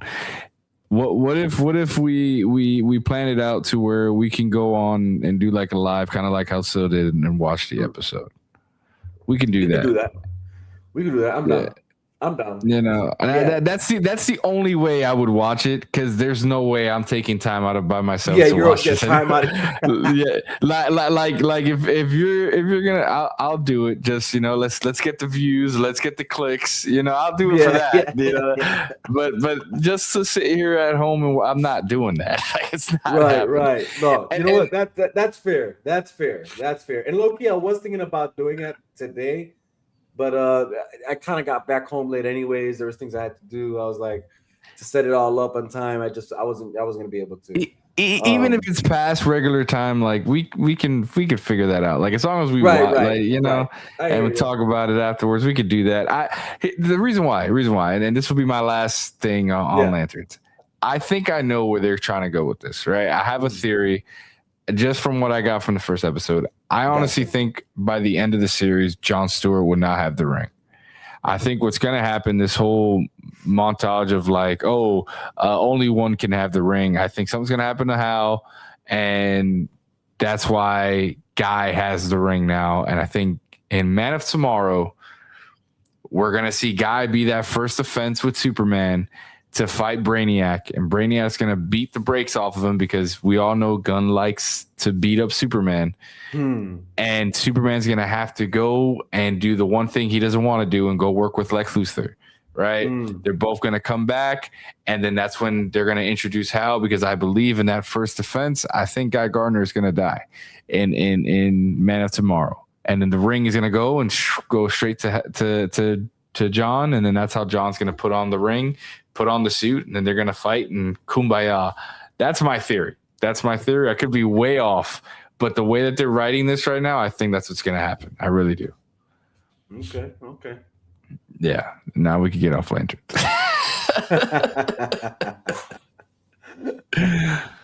That's so funny. Yeah. All right, bet. Sounds like, hey, look, you might be right. That's not too far fetched to think that's how that would play out. And honestly, I'm okay with Guy Gardner dying. So yeah, but something's telling me that's gonna happen. Yeah, no, for sure. But something that I want to talk about because I will say I'm still kind of shocked that Brand New Day surpassed No Way Home in the box office, right? But also not shocking that it did do well, right? Like that I expected. Um, if there's one thing that you can bank on is one Spider-Man films do well in general, period. But two, I feel like after No Way Home, it established something that people were invested in, and then and then three would be they're also bringing in characters that you're also interested to see how they're playing and how do they play in this story plot, right? So you knew Punisher was going to be there, you knew Jean Grey was going to be in here, and that enough was also going to be like curious to okay, what's happening here. And then if that wasn't enough, then the fifth caveat is, Doomsday's right around the corner, and this is what comes before Doomsday. How does this add, how's this going to match up to that, and how do they connect, whatever. So it had a lot of things going for it. So that was kind of like I could see, I knew it was going to do well, right? Yeah. What I think right now we need to be talking about, though, because again, that's the Spider-Man doing its thing. It's the obvious. What we need to be talking about is how this movie right now is the most box office earned R-rated film of all time right now, surpassing Deadpool and Wolverine, right? Yeah. That's what we should be talking about and why that matters, right? Again, Deadpool and Wolverine, nothing against it. I mean, that's, I like the film, right? Yeah. But, at the same time, it's like, that makes sense. It's Deadpool and Wolverine. It's comic books. It's part of the wave. It's again, Hugh Jackman is Wolverine. We love that guy. Ryan Reynolds is Deadpool. Like and then you knew you were getting all these characters too. You knew there was going to be surprise appearances, blah blah. And then word gets around. You now know that freaking Channing Tatum is freaking is Gambit. And, yeah. They bring back Elektra and whatever, blah blah blah, whatever, all that stuff, right? Yeah. Anyways, but the fact that a movie like this can surpass that kind of movie, but not just that. Even if it didn't, though, let me just say this: even if it didn't, but the fact that it's making money like as much as it is, even if they would have been under, I still would have been impressed. But the fact that it did surpass it is impressive. It is something to behold because it's not a comic book movie, right? Mm-hmm. It's not a comic book movie, and it's essentially, this is where comic books come from. Essentially, like this is right. This story comes from a piece of literature that predates modern mythology, so so to speak. It's like the first of its kind, first of the mythology kind, like type of thing, whatever, as far as like Western literature is concerned. But it's a story that's 3,000 years old, right? And somehow one of the greatest directors of our time can take that kind of story and make it like so good. Yeah, no, you should be following me, man. I mean, unless there's those weird moments, integrity, where like I don't know if that's happened to you, Carlos, where like somehow somebody used to follow, you're not following anymore somehow. Like, And I think it's like a update or something like that that X has. There's a lot of times where like you look at your follower list and then like it'll like go down a couple numbers and then all of a sudden it'll bump up on the next day. Like it's weird and it's the same yeah, like they people have if you these go moments of through it. like you're right. So it could be that, but because yeah, we should be following each other on X, integrity. We should. If you don't find me there, that'll be weird. But it could be Yeah. that, like I said. But we should be following. He said, "Sorry, I didn't mean to cut off your train of thought. I thought we followed each other. To be honest, I'm not on there much, but I don't see you now. I'll find you. I'll find you, and I'll send you. If like I said, we should be following each other. But no, you're good. You're good. You're not cutting off my train of thought. I know exactly what I'm talking about, where I'm at. So you're good. Um, but again, it's again, it's a story that's just old, so old that like you wouldn't think it make the numbers it's doing.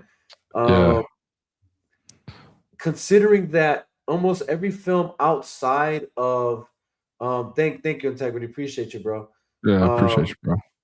Considering that every film outside of like comic book movies or great sci-fi uh movies, or better yet said, maybe big IPs. Yeah. Considering that movies that are not big IPs or like I said, comic book, whatever, um, aren't don't do good like great numbers. You know what I mean? So there was this. I'm sure there was this idea like, will this still hit? Will this still, you know what I mean, do what it's Ye- supposed to do? Now, I think Yeah. there's many reasons to why it's successful. Like they knew that there was a strategy here, right? Yeah. To its release date. You know what I mean? Like, I mean, again, I think me and you talked about the Nolan doing this in IMAX, that in itself being a strategy. The I think the uh star power as well was a big Yeah, strategy. the star power. So he essentially did. Well, I mean, well, I'm gonna say yeah. Well, I will say this: he essentially did what you do with comic book movies. Like, when you're talking about like, Brand New Day, No Way Home, like, Deadpool, Wolverine, as we were just talking, Netegri brought up the Avengers Doomsday, this, star powered cast for all these Sambo, characters. yeah. So Nolan treated this the same way, and rightfully so. Again, this is Yeah. and honestly, even the movie itself feels like a almost like a comic book movie, just in those times. Yeah. But he treated that in the same way, where like, I'm gonna flood this with like, just great casting, and star power. Um, but uh, but so that's how we're gonna get you here, right? It's about getting you to come, getting you interested. So we're giving you star power. Um, we're creating an experience that's never been done before, and that's a movie shot completely in IMAX from beginning to end. You know, so that added some form of like, intrigue, and like a caveat of like, oh snap, like a movie in IMAX fully through, whatever, blah, blah. But then, even when you see the trailers themselves, they were like, it was intriguing enough to be like, oh snap, okay, this movie looks like it's gonna be crazy. Yeah. Um, and then even like the press release, the interviews they were doing, all leading up to the moment, whatever. Again, they had a strategy here, but what I wanna pitch and take deliver home to for people to understand why this is important is that um it's that the movie delivers, right? They did everything right leading up to the movie, but the movie itself delivers, right? Right. From the visuals to the sound, to the acting, to the dialogue, to the action sequences, and to the very story itself, the way it's told. Now, granted, we know there's weird haters and naysayers out there they decided to hate on the film for whatever reason, have Yeah. weird objections to it. Um, but the whole point is that this film delivers on telling a great story. Like, and and at this point, when I'm saying that, I'm not even talking about the Odyssey version of the story of the book. I'm saying no, like the way Nolan decided to translate the story in his own way, Yeah. still following essentially the the, the common lore of the story, but in his own way for this time, for this audience, it delivers. And I think Right. that's why we're seeing the success for this film that we're seeing. You know, it's like far beyond, you know, and far beyond, not even just far beyond. It's just it's exactly that. Again, it's the execution of what he did with this film met met the it met the what's what I'm looking for, the expectation for what you were excited for, like for what you were anticipating to the moment of this movie being released. You know, to the moment came. You know, Yeah. is that it actually delivers. It met the moment, and but why this is important is, and there's two things to think about here, and I'll let you, and then I'll let you speak on this and tell me what you think. Um, and that's that one, again, in an era where you got a Spider-Man movie doing 2 billion, whatever, blah blah, blah, and that's kind of like the obvious, right? But we can still look at this movie at 1 million something, blah, blah, whatever, 1,300,000.3, whatever, blah blah, whatever it's made, and we still know this is a successful movie, Yeah. and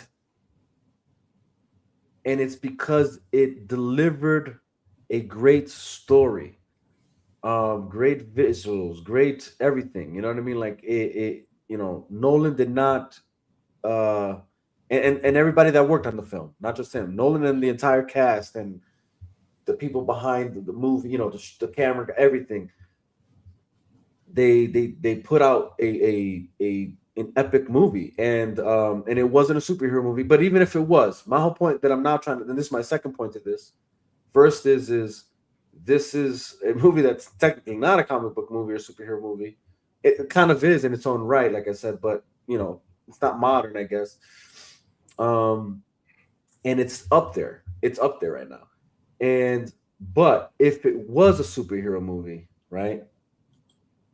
In a modern superhero movie for that, and this is what it did, it's a successful movie. And what I'm trying to get at is is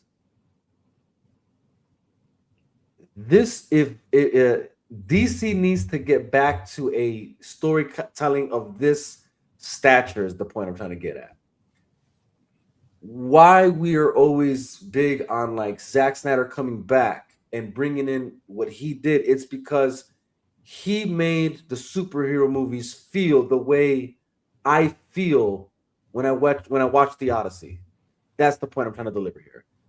When I'm watching the Odyssey in theater, it's I'm feeling the same way I felt when I watched Man of Steel in theater, when I watched Batman versus Superman in theater. You know what I'm saying? Like it's this epic feeling of these characters, great storytelling, and feeling and thinking a certain type of way from the story that I'm watching, the visuals that I'm seeing, the sounds that I'm hearing, that it doesn't matter. It doesn't matter that it's whether it's Batman or Odysseus. Hmm. It's the way you're delivering these characters to me that make Yeah. it so palatable that it quenches something within my existence of feeling you know, some sort of like complete or something, you know, like or satisfied, you know, that I'm leaving the theater just I'm not necessarily I'm not geeking out about, like, if I left Spider-Man, I was probably geeking about like just the comic book stuff. Oh, Sentinels, all this, whatever. No, I'm leaving the Odyssey thinking like the hero's journey. God, the How was deception, he the able Jewish to depict this condition, story? you know what I'm saying? I'm leaving Yeah. Batman versus Superman. Those are the things I'm contemplating. I'm not contemplating just the comic book stuff. I'm contemplating life. You know what I mean? Like that epicness. You know what I You're mean? not contemplating the details, you're contemplating the story that was told Yes, from those details. exactly. You Yeah. know, and I just and what I'm saying is that the Odyssey delivering on that is a testament in itself that if you do this, if you can execute this the way Zach did, the way Nolan did, right, with the Dark Knight trilogy, Hmm. you that's how you compete. And, and not that it has to be a competition, but it is regardless. Yeah, somebody will And always make it that way. yeah, exactly. And it doesn't matter. I mean, and here's the thing: like in a perfect world, you would have gotten 2 billion if you would have stayed on the trajectory you were supposed to. You Yeah. would be in that ballpark too. Unfortunately, you guys are idiots. And now you have to kind of start from ground zero almost. You know, but if I'm confident you go back to the formula or just bring back the guy who had the formula, right? That can tell those kind of stories. Um, and I you'll see those Odyssey numbers. yeah. You'll see those Odyssey numbers because again, that movie delivers. It's not just about. I mean, yeah, for sure, marketing was great for all that, but the movie has to meet the expectation of what the marketing did, and it did. Is my whole point. I watched that Right. movie 3 times in theaters, bro, and Yeah, same every here. time found something new, contemplating something new. You know what I'm saying? Like that's how good of a movie it is. You know, um, I I don't know. What do you think so about that? so that's a long-winded Right. yeah. But no, to kind of like put this in perspective standards. So what I got from this film, Nolan did two things, right? Nolan proved, because I know everyone likes to have this conversation about like, the superhero fatigued and all this. Obviously, we know Spider-Man did $2 billion. Right. I think what he proved is that we can have there's no fatigue in film. So this whole narrative of, oh, you can't do a regular film anymore because everything needs to be superheroes, he just proves to everyone that like I'm known for the one of the number one top superhero films ever. And now I'm known as the guy who created a movie like The Odyssey. So the fact that y'all so worried about the movies of superheroes instead of just worried about making a good film, Exactly. like that to me is what he wanted to prove. Now, the second thing to me, and I wouldn't want to really say prove, is more of like what he showed up and showed us was the inspiration for those old films of Batman, right? Of that superhero genre. For me, when watching the Odyssey, and you kind of mentioned it with Odysseus and how very Christian Bale Batman like he was in the shadows and the thing, he was the myth, where at times Batman is Gotham's White Knight, but at that same moment, Batman is also the Dark Knight, where he has to do things, he has to be the villain. Right. Where this film depicted Odysseus as a hero, but yet also as the villain, as he's watching Zendaya's character Athena being murdered, being this, being that. So to me, when you're correlating that, also, I'm gonna jump over to Zach now. What Nolan did is kind of backward of what we've heard as of late and what we've known of Zach. What inspired his DC was the film that he was screening for Warner Brothers not too long ago, Excalibur, if I'm not mistaken, correct? Yeah. So what Nolan is doing is kind of backwards. He's showing you what inspired him to do his version of the Dark Knight was Right. this right here. Whereas Zach is kind of doing it back. He's telling you, hey, this is what inspired my DC. So he did his DC this way. Right. So like all that to say is like the fan in me is like, if Nolan can do this with the Odyssey, I want to see what Zach's gonna do with Excalibur if he ever gets the chance to do that film. Yes. Right? Yes. Like that to me, I feel like is a question that I'm surprised no one's really like how you're putting it. Like it's a valid like question, dude. Like or you know, synopsis that you're getting together here. It's like it's very valid because it's like, just imagine what Zach could do with a movie like Excalibur, something that he's passionate about, that made him make these 3 films of Man of Steel, Batman, Batman versus Superman, BVS, and Zack Snyder's Justice League. Let's just call it what it is. It's not Zack Snyder Justice League; it's Justice League, right? Mm-hmm. Like he made these iconic films based off this one film, whereas Nolan, you can tell he used the story of the Odyssey to make the Dark Knight trilogy, but then he made the Odyssey based off what he felt from the Dark Knight trilogy. Yeah, and mind you, all the other films, we're talking comic book to film right now. So like that's the correlation that I got. And I feel like that's why I enjoyed this film so much. Now, mind you, yes, the Odyssey is doing what it's doing. For one, you got Zendaya in there, one of the biggest actors right now in the game. Tom Holland, mind you, we know him only for Spider-Man, but he's done a lot of other stuff. But he's every time he's on screen, it's money. Mm-hmm. Not only that, you have the Batman himself. You have Robert Pattinson, right? You got Jason Bourne in this film. Then you got Matt Damon. You got Catwoman, Anne Hathaway in this film from that Dark Knight trilogy. So yeah, the star power was what pushed it. And not only that, people really went to go see this film, and I felt like they went on the premise of, we're about to get Spider-Man. We haven't had really anything when it comes to superhero like in the film. Like in film industry right now, like in the theaters, to get me wanting to go. Spider-Man's coming out the week after. Yeah. I'm gonna go see the Odyssey because my boy Tom Holland and Zendaya are in this. I'm ready for that superhero push, right? Now you're being surprised when you get to that theater and you're realizing, oh, wait a minute.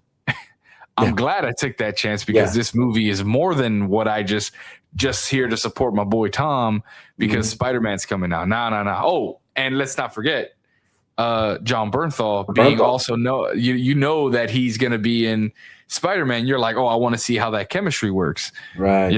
So all that was like set up perfectly on release date, because now you have these people who are excited to see this Spider-Man film. We're itching at the knees. We don't have really anything. I mean, mind you, we had Toy Story. We had a couple films come out at that time, but it wasn't at this caliber of like okay, like this is I'm prepping myself because I mean I don't know about a lot of you guys, and in the chat if if anybody's listening, like this kind of prepped me to go. Like this got me more hyped to go see Spider-Man, and I feel like that's why Spider-Man is doing what it's doing. It's I hate to use this term, but it's almost like riding off the coattails of what Odyssey. Yeah. Right. Yeah. No, that's a valid point. I think that's actually very valid. I think, because I was going to say, it was interesting because during the press release for the Odyssey, they purposely would have like Tom and John Bernthal, doing things together, and so you're seeing the chemistry just as pals on a podcast, and their press run, and then they both are actually it's there's, and not because they're doing it, but because they're being asked, but they essentially they promote both films in one sitting. So that's like that was another genius part of this. Like I was like, oh wow, like talk about like Another thing about the press run, real quick, not to cut Yeah. you off, is that No, when you're you really think about the press run, who's sitting next to them? Zendaya. But Zendaya was in the film for what, more than 5 minutes? You know, even John Bernthal himself, he was barely in the film except that one major part, you know. And then the guy who was in the film, who was quote unquote the villain, I would say in my eyes, was Robert Pattinson, and I barely saw him in the press junket of the Odyssey. But you kept that core together.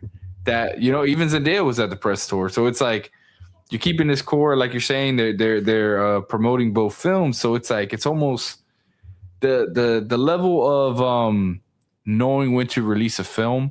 And I think that's also because you touched on this earlier with Spider-Man, that knowing whenever a Spider-Man movie is going to drop, it's going to make its money.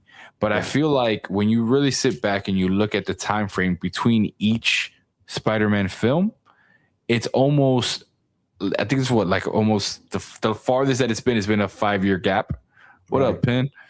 So like they kind of let you salivate into what the Spider-Man film is, whether it's Toby, whether it's Andrew, whether it's Tom. You know, like you're before that next film comes out, like you've been waiting for it. Like you're like, all right, bro. Like, There's this, the drought. They put you through the drought. Right. But then when you look at a movie like The Batman, it's not the same. They're kind of trying to do that same trajectory, or Matt Reeves is trying to do the same trajectory of like, oh yeah, you're gonna wait 5 years before you get the next film. It ain't hitting the same. It ain't hitting the same. That's, you know, that's because that's, you know, hey. Yeah, no, but if you really think about that, right? Like this is Batman, right? At times, like Batman was, I mean, with Nolan, how far apart was each film? It was at least what, 4, maybe 3 years before we got the second, the Dark Knight. Yeah, like a good 3 to 4 years, maybe. Yeah. It's all about the execution, like how it all goes back to that. It goes back to that execution, the star power behind it. Because I mean, let's be real. I mean, the main guy, Christian Bale, when he was doing Batman, when he first did Batman Begins, me personally, I didn't know him as much as how much people know him now. Right. I mean, he did do American Psycho. He did do a couple other films, but he wasn't that caliber of a, you know, whatchamacallit, of an actor. Yeah. That's what he said. My introduction to him was Shaft. Shaft, well, he's rolling Shaft, and that was a wild role. You know, you feel me? So it's like, and even that, like that was probably like what, like a side role. That wasn't even like a big thing in that film. You know, so, but what Nolan put around him, it lifted him up. You had Morgan Freeman. You had, yeah. So, but yeah. So you see, like the star power around him. You had, you know, even the guy who played what's his name, Falcone, gangster. Yes. You know, and in Batman Begins, he's a known actor. You know, I mean, he plays a gangster in every film he's in, but he's a known actor, you know? But when you think about that, now you put that with Spider-Man. Tom Holland was not a known actor. You only know him really from Spider-Man, but you put an actress like Zendaya around him. You know, even you got to give Ned, the actor who played Ned, you got to give him his props because he kind of lifted that chemistry between him and Tom.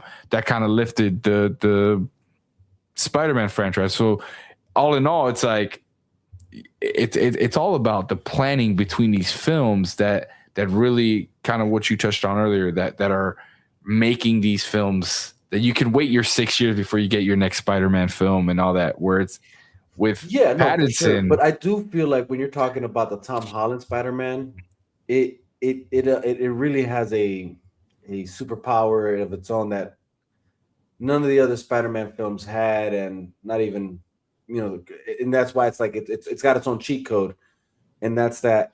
Even to your point, actually, and I would say it's funny that you mentioned the Zendaya and Ned, because I feel like I don't know if they were the reason. I would say it's more that. Keep in mind, our introduction to Tom Holland Spider-Man was Civil War. Yes, he had that as the jumping point, and you're freaking surrounded by freaking Captain America, Iron Man. Chris Yeah. Evans, Robert Downey Jr.,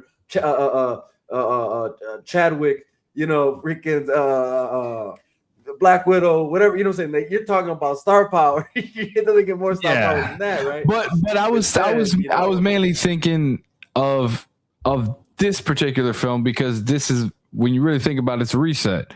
So yeah, you can bring all that because you have to. That's part of his origin or whatnot. But you really were in the unknown. Like, how are you gonna, like, to your point, how did it top No Way Home? Like, I felt like No Way Home, there was no way to top that because we got everything. Yeah. Well, again, yeah, you're right. I mean, I think what is this is what I would think it is. So to your point, right? You mentioned you're not wrong, right? What I'm saying is, Yeah. you go to Homecoming, right? Right after Civil War, Right. and I would say the star power there was Robert Downey Jr., right? He's the role there to support and kind of like to bring Tom Holland to be whatever. So it's funny because you're seeing it happen, and it essentially happened in real time, like in the movie story plot. Iron Man's trying to bring Spider-Man up to par, and then you get to then like and actually no, Homecoming Homecoming actually no. Homecoming was right after Civil War, correct? Because that's when we that's when we get introduced to Spider-Man. Because then after because we don't see Spider-Man. What throws me off with what I'm about to say here is because, and maybe I'm confusing lines, but I want to say what's throwing me off a bit here is, and you know what? Maybe I'm confusing lines here and moments, but it's like for some reason I had this in my mind, this conversation between Peter and Stark, Happy, where he's telling him that I've been to space and you can't trust whatever. So like a part of me wait, did it come after Infinity War? But no way, that's not the case. But so I think I'm confusing maybe a conversation between him and Happy with him and Stark, but because there's almost a similar conversation where and actually I'm messing it up. He said, "You had me face Captain, whatever." That's what Captain. it was. Yeah. But now to the point of what you're saying is like, yeah. So you had Tony there, whatever, blah blah. And then, like I said, in real time, it's like he's propping up Spider-Man, and then but in real life, it's Robert Downey Jr. trying to lift up Tom Holland. Yeah. I just not to cut you off. I think that conversation was actually with Fury in Far From Home. Yes, that's what it was. Far From Home, right? When he's face, yes. Yeah, because he's trying to tell him, yo, like something's wrong with Beck, like whatever, or there was something going on. He's like listen to me. No, I think it was somewhere around there, but you're right. It was with Nick Fury. But even to that point, right? Then you go to Far From Home. Right. Now, you don't have Iron Man. You got Jake Gyllenhaal. You have Samuel Jackson. You have Jake Gyllenhaal.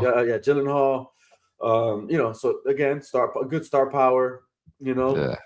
Obviously, like we said, it was Far From Home. Brand new days. Same. They're still doing the same concept, right? It's like you still got John Bernthal's Punisher. Like you got Sadie, who's in a star in her own making, being Jean Grey. You got and then, like you said, you still got now that at this point, yes, Zendaya for sure has her own star power too. Yeah, Ned, same thing. I think his acting is showing now, and this I forgot. I saw him in something else recently where I'm like, the movie with Jason Momoa, Wrecking Crew. Yes, exactly. Where he's doing like parkour and everything. Exactly. That was a good. I thought that shit was fun. So for sure making a name for himself. But all that to say, it had a good cast too. You think about even old girl that they have as the detective that he's cool with. You know what I'm saying? She's kind of up and she's not up and coming. She's been around, but like she's kind of I would say her being in The Bear, it's like gave her like this new like like a solidified status, I guess you could say. Yeah. Hold on, I see Penzo going crazy here in the comment section. Let me see what he's saying. He said first Christian Bale movie I saw was Reign of Fire. Oh, Reign of Fire, dude. Yeah. That movie was underrated for its time. It really was. It was Far From Home with Shaft. Yeah, low key, because they both wear trench coats. Yeah. Oh, that's so funny. I kind of like how they didn't even touch, like they touched on it in No Way Home that wasn't really Fury, that was a scroll, and then now we just kind of we still don't know if that was a scroll or if that was really. Yeah, we're still kind of in the wind with that. Yeah, man. But what were we talking about initially? The Odyssey. Oh, no, I think we were talking about it was the Odyssey and Nolan's, strategy, the correlation. with, I try to answer both of everything you said all in one, so I kind of jumped all over the place. But because you gave me a lot to play with, so I did. All right, let me wrap this up in a nice little bowl for you. But I think the question should be, right, is what film, which I think we kind of answered it. What film do you think? Because I would love to see Zach tackle something like the Odyssey, and I think Excalibur is that film. Like I would love to see a Zach version of that. What do you? Yeah, no, for sure. Actually, yeah, Excalibur. I would be cool with that, or maybe even yeah, no, I mean, that I think Excalibur is the one because we know that's his. Yo, they won a crazy game today. We'll talk about that. They won a crazy game today, bro. We was watching it over at this brunch spot we were with the fams after church. It was, and man, what a good time. We were celebrating like crazy. That was a crazy game today, brother. But yeah, man. So I would say that, but like, and I've said this before. If I had my choice though, like what I would like to see him do, and then I would just hope it would be with the caveat of him either one, somehow coming across my message that I've given on this, or two, like somehow I know the guy already and I'm able to like, be like, look, if you're gonna do this, this is what you got to do. But it's and the only reason I say this is because up until this point, I have yet to see somebody do this right, and that's essentially the story of David. That's what I'd like to see. I think we've talked about this before. We probably have, right? Yeah. Yeah. I'd like to see him do it just because I know if there's anyone that and now that I see what Nolan could do, I'm like, low key, Nolan isn't a bad choice either. But not that I would ever doubt that, but I'm just or a joint project. Yeah, a joint project between the two. I think that would be fun. They've worked together before, I think they would have some fun with that, man. Oh, they would. I mean, there's so much, and this is what I'm saying. Like, this is why I say, like, unfortunately, the story's just never been told, in a way that does it complete justice. Right? There's always been like things that I've been like, okay, that's a cool concept, or I see what you did here. That's cool.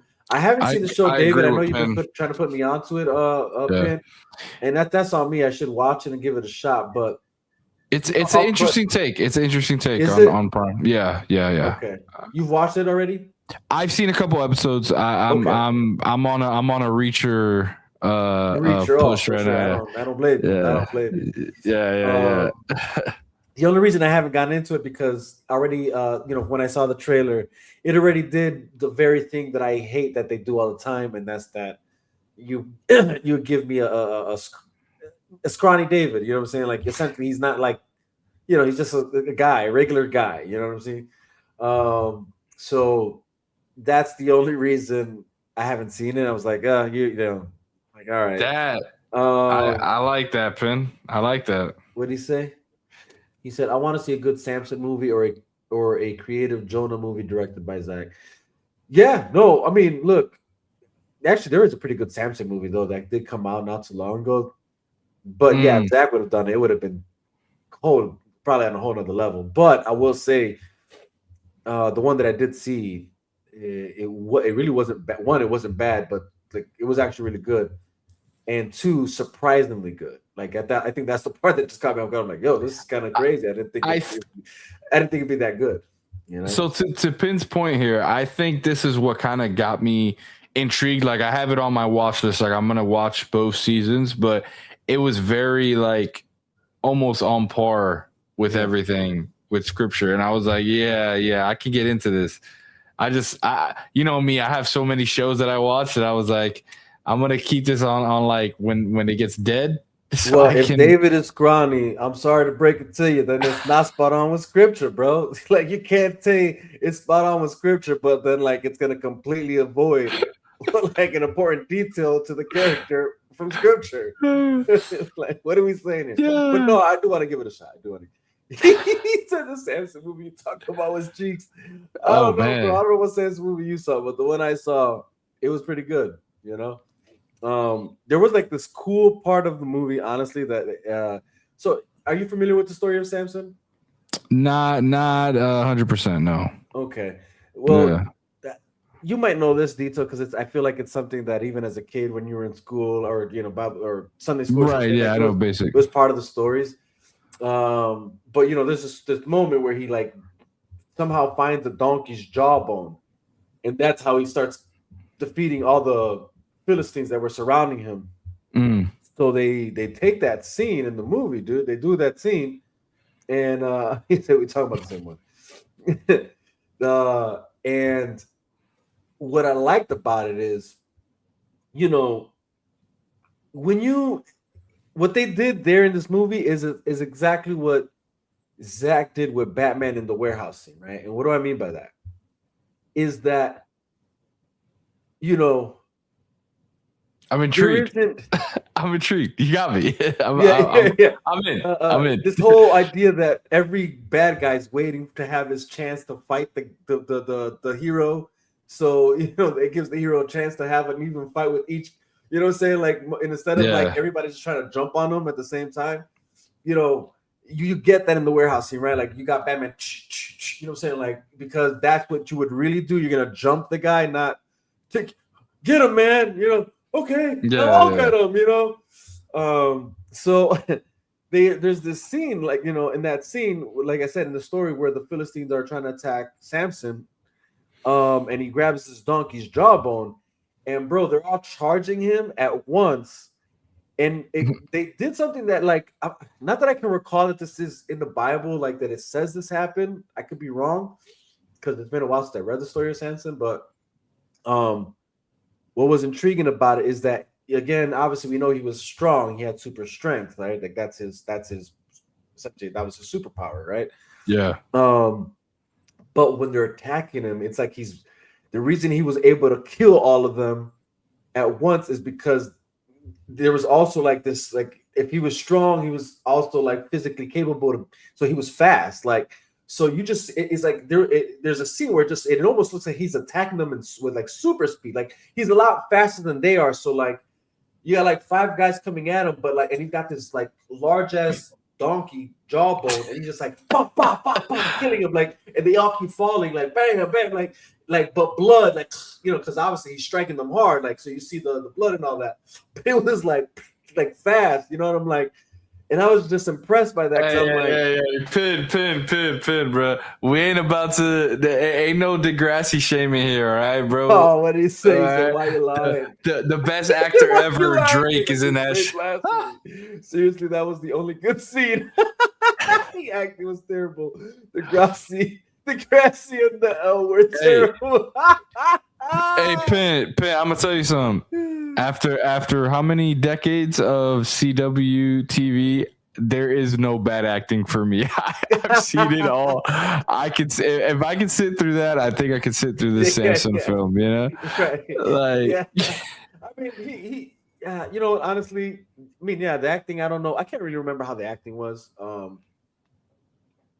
But how you gonna sell me this movie? For me to actually sit there and enjoy it, it wasn't that bad for me. You know what I mean? Like, but it's one scene that's what stood out to me. You know what I'm saying? Like, because again, it was just like, yo, that's nuts. If that's how it went down, that's how it went down. You know, like, and I can see Yeah, that. yeah. You know what I mean?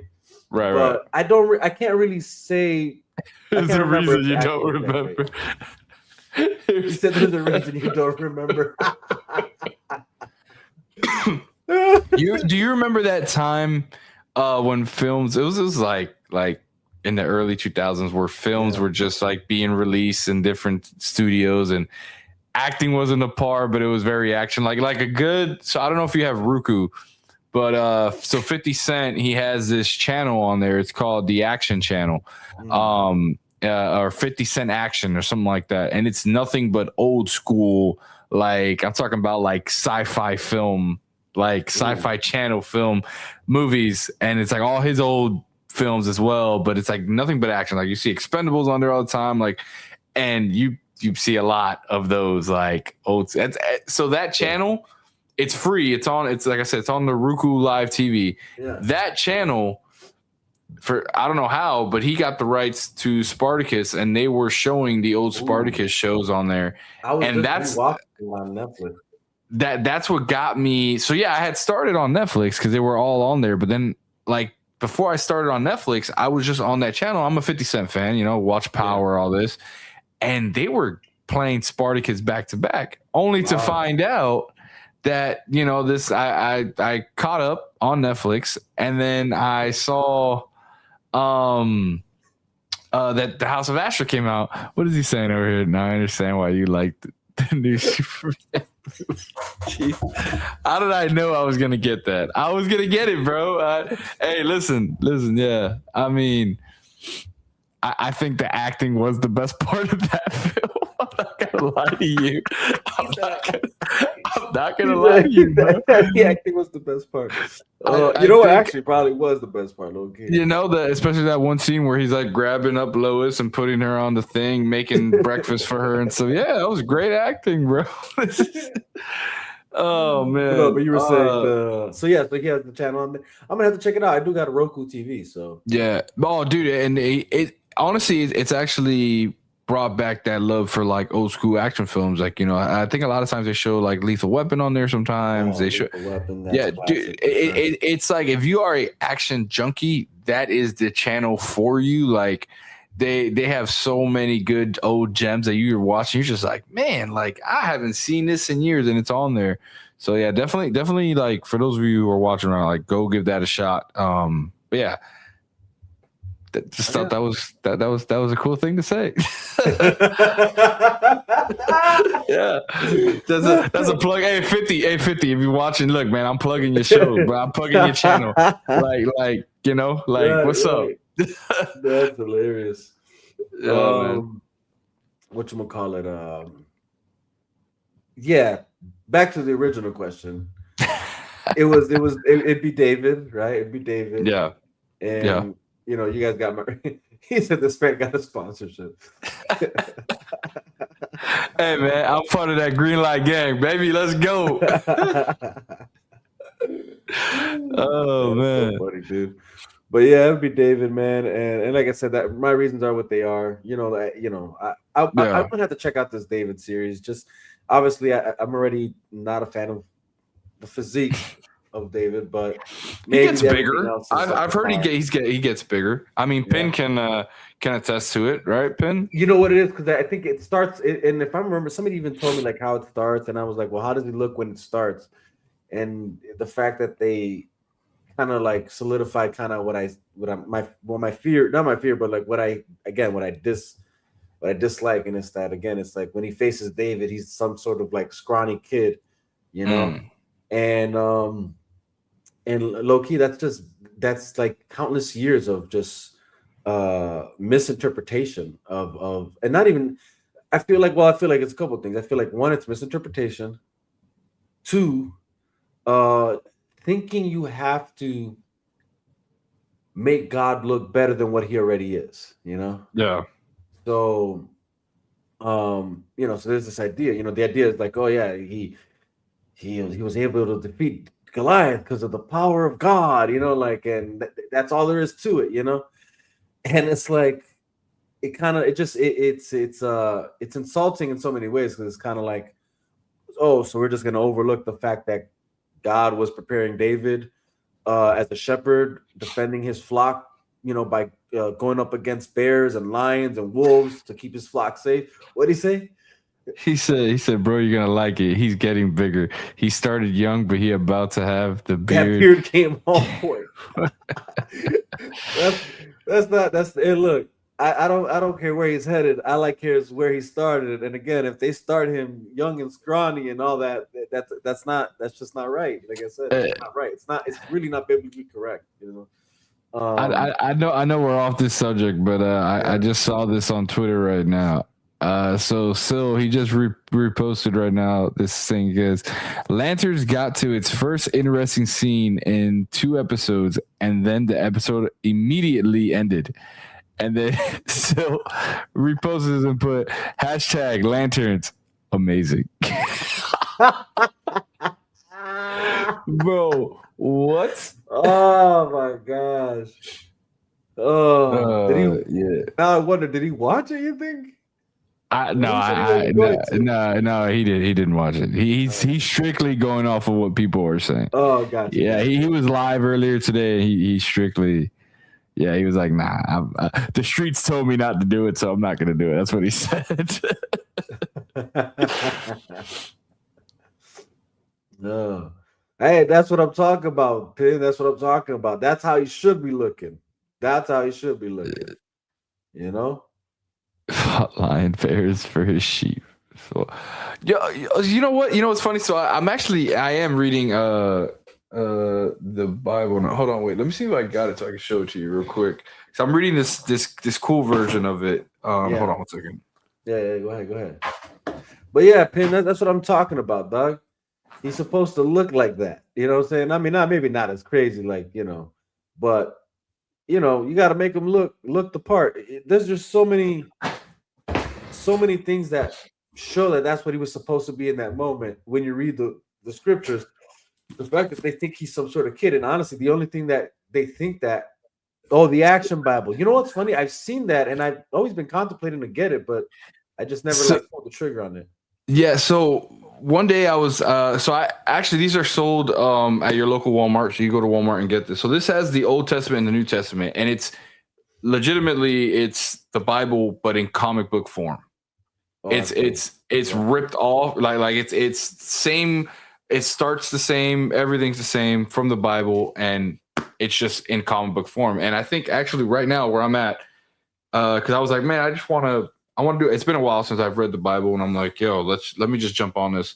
Right. And I saw it, and I kept circling the aisle, and I'm like, man, like I want to get it. I mean, it is $19 for this big book, but I was I was like, you know what, man? If it keeps in my mind, that to me, I always take that as like sign from the man above. I was like, yo, like you just do it. You're gonna enjoy it. And I just pulled the trigger. I got it, man. And they have it, so it comes with a free Audible. So as I'm reading, you could also listen to it. And man, I got to tell you, like the way that they do the Audible for this story, you're like you feel like you're in it, man. And when he's talking about that one story where he's like they fought lions and bears, that it triggered because I'm picturing this and I'm picturing what you're saying. Like this dude is, Goliath pretty much. Like he's big. He's and so I understand where you're coming from. I understand where you're coming from, but I think with how they're approaching it in the show on Amazon, I think you'd be all right with it. I really do. We shall see, man. Pin, I did my best to sell him on it, bro. That's the best you're gonna get out of me, bro. They have that Bible at my cousin's Mason restaurant. Hey, give it a shot. It's pretty good, bro. It's pretty good.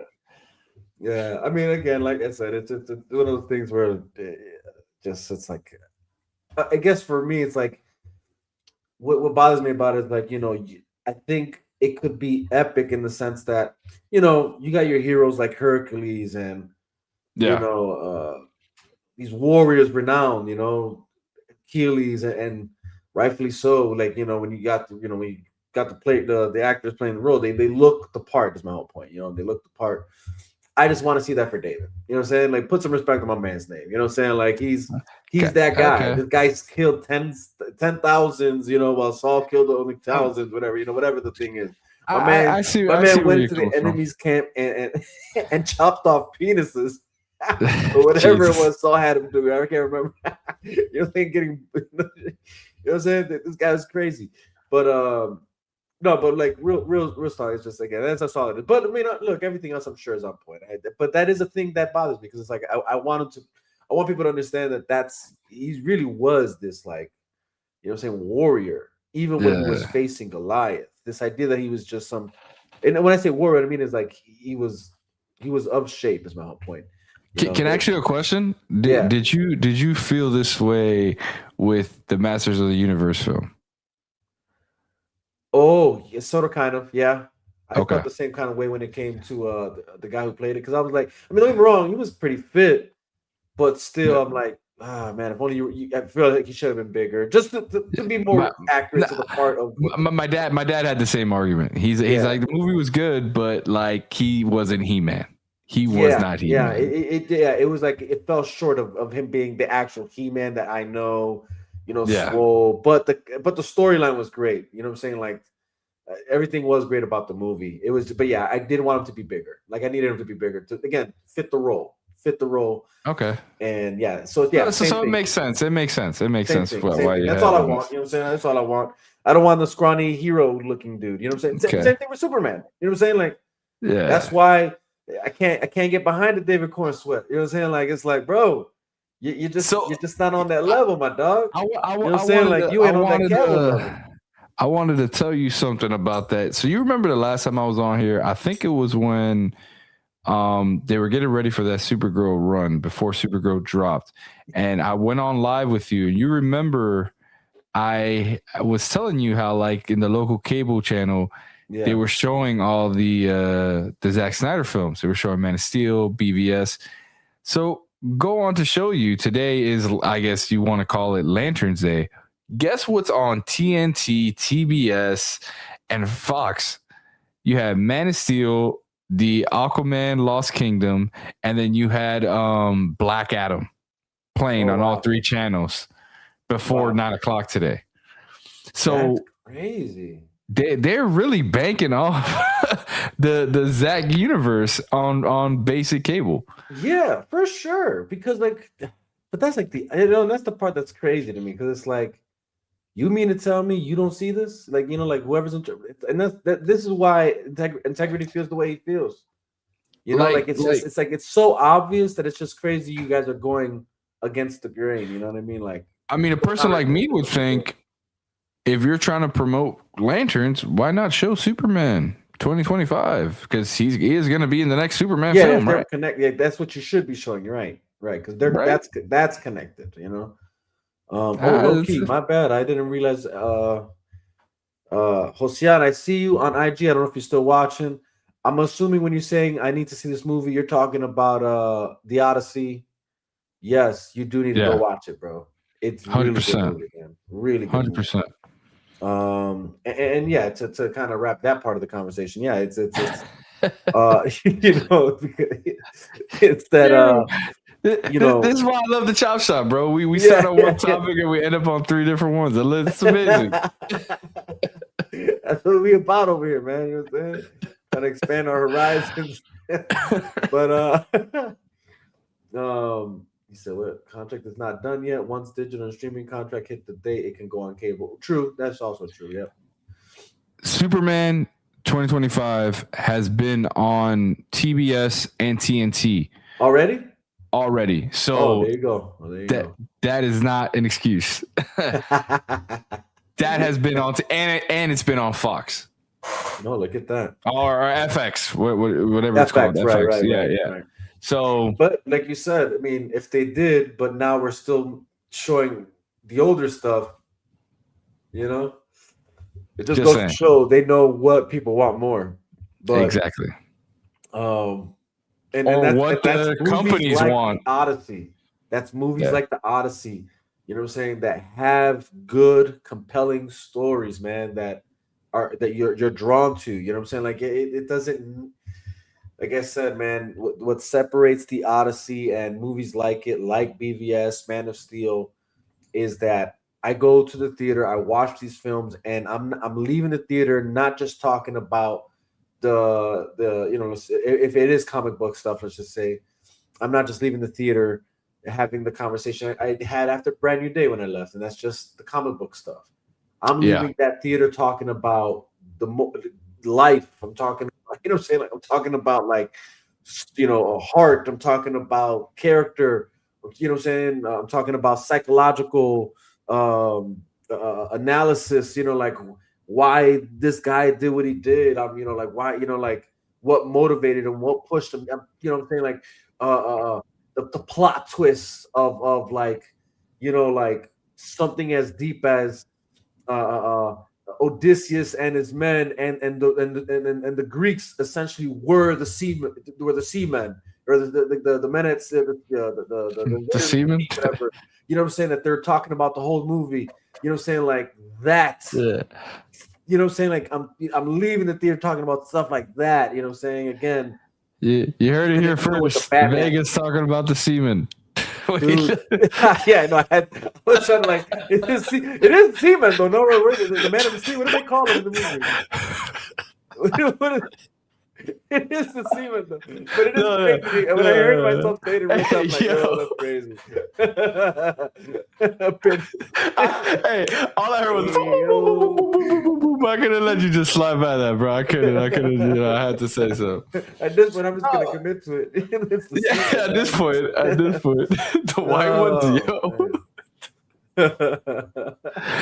Nah, but to your point though, another film that did that, it's a very low budget film, Obsession. It left you, you know, after you saw it, you left the theater like, yo, like, right. What was it really her being the obsession, or was it him? Right. Like you started to think, you know, like stuff like that. So I think it's safe to say films are stronger than ever right now.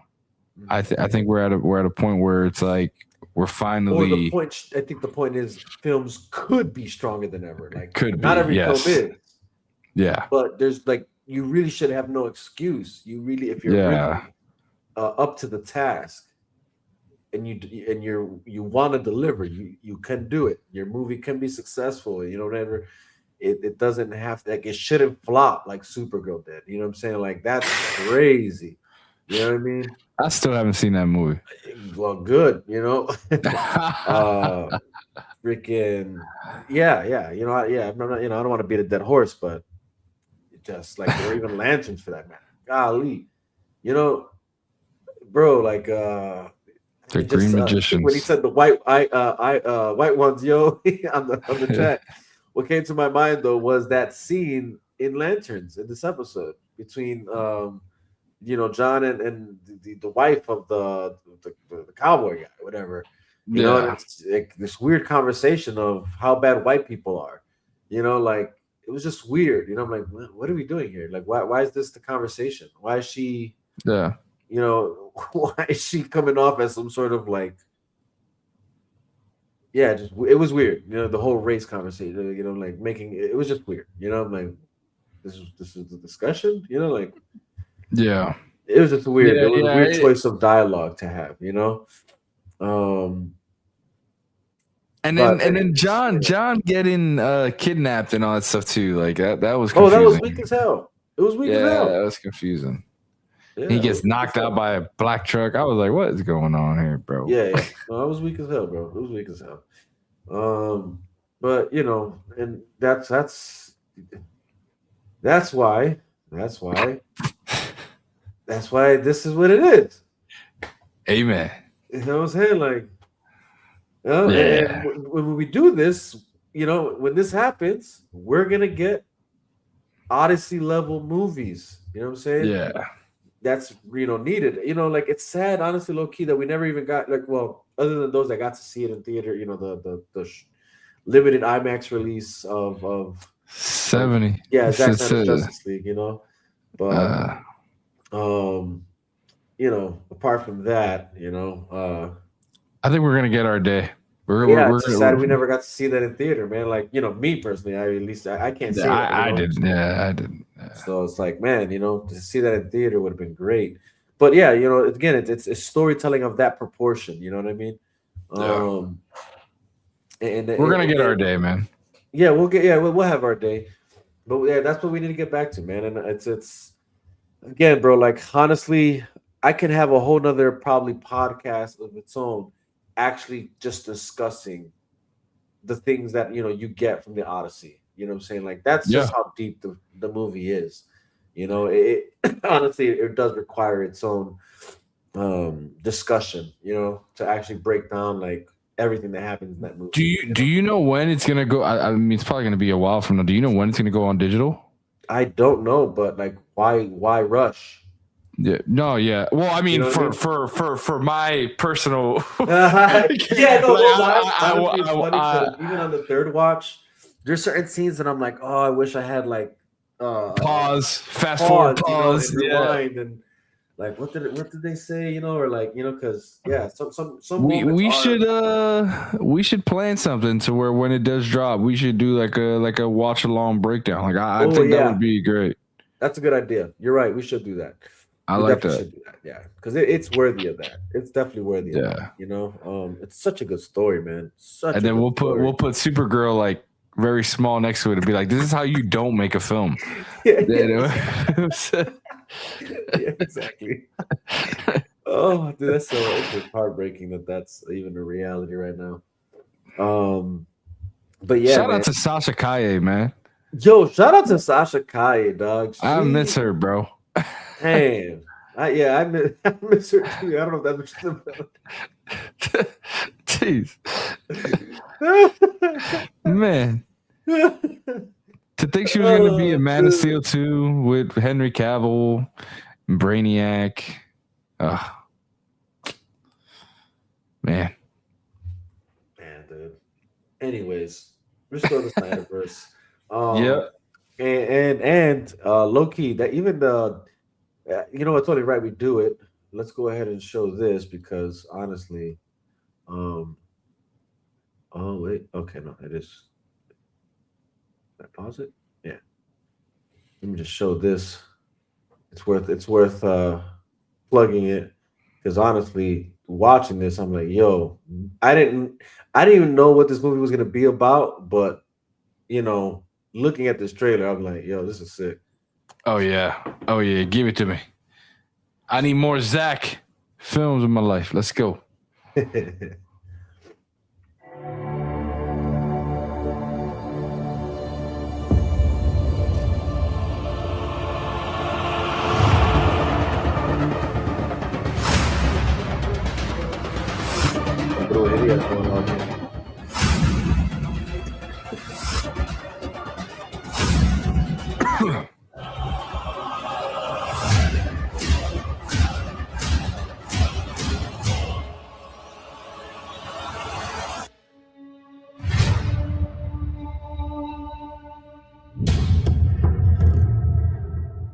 I don't even know what the movie's about, but epicness. That's all you need to know. It just looks great. It just looks great. Sounds great. And that's just a teaser trailer. He said full trailer's coming soon, so I definitely can't wait to actually see that. You imagine just a film like that, but no dialogue, just straight crazy like score in the background, sounds, and like you hear the movement of the people and like I think Zach will kill a movie like that. Bad idea, low key. Isn't? No. I'm gonna say like the only film that I feel kind of did that, but I'm tweaking because they did still have dialogue. But it's like movies like I would say like but they haven't succeeded in it. Not succeeded, but they haven't done it fully through. But it's like movies, and it's not. And this is gonna be a cheap comparison because it's not really the one I'm thinking about. But I feel like there's another movie that's like it.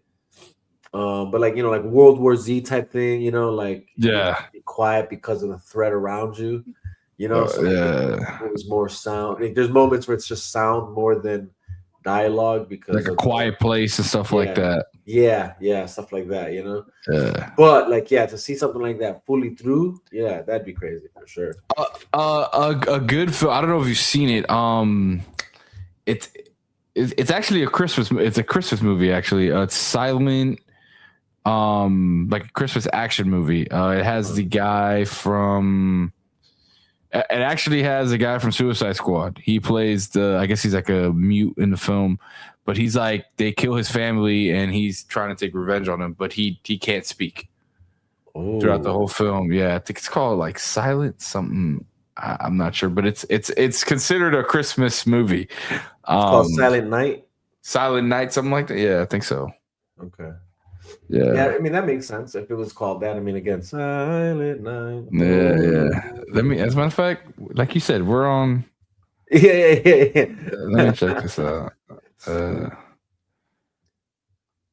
Suicide Squad.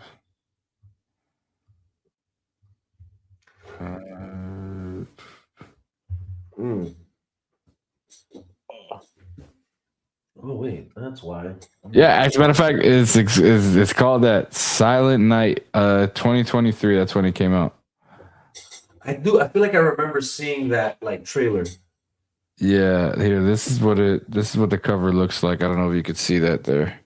Yes. I remember seeing Yeah, that. it's pretty good film. Pretty good film. But that's like the closest that I've seen that really does the whole like.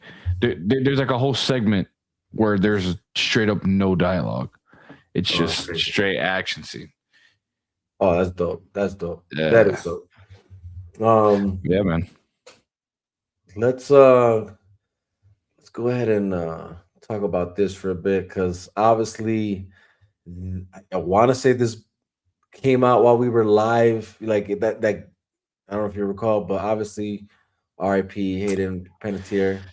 Yeah, man. This has been a tough one for me, man. And then like I didn't you know when you have someone who's like you growing up, you kind of like see them and like they kind of like shape your way growing up. Like Right. me in high school was Heroes, and then also in middle school it was All or Nothing, Bring It On, and I Love You, Beth Cooper, and all this. And I just realized that like in every decade of my life, Hayden Panettiere has been there, and Mm, like how much influence that she had, not just in me, like just in general, like in the culture and generation.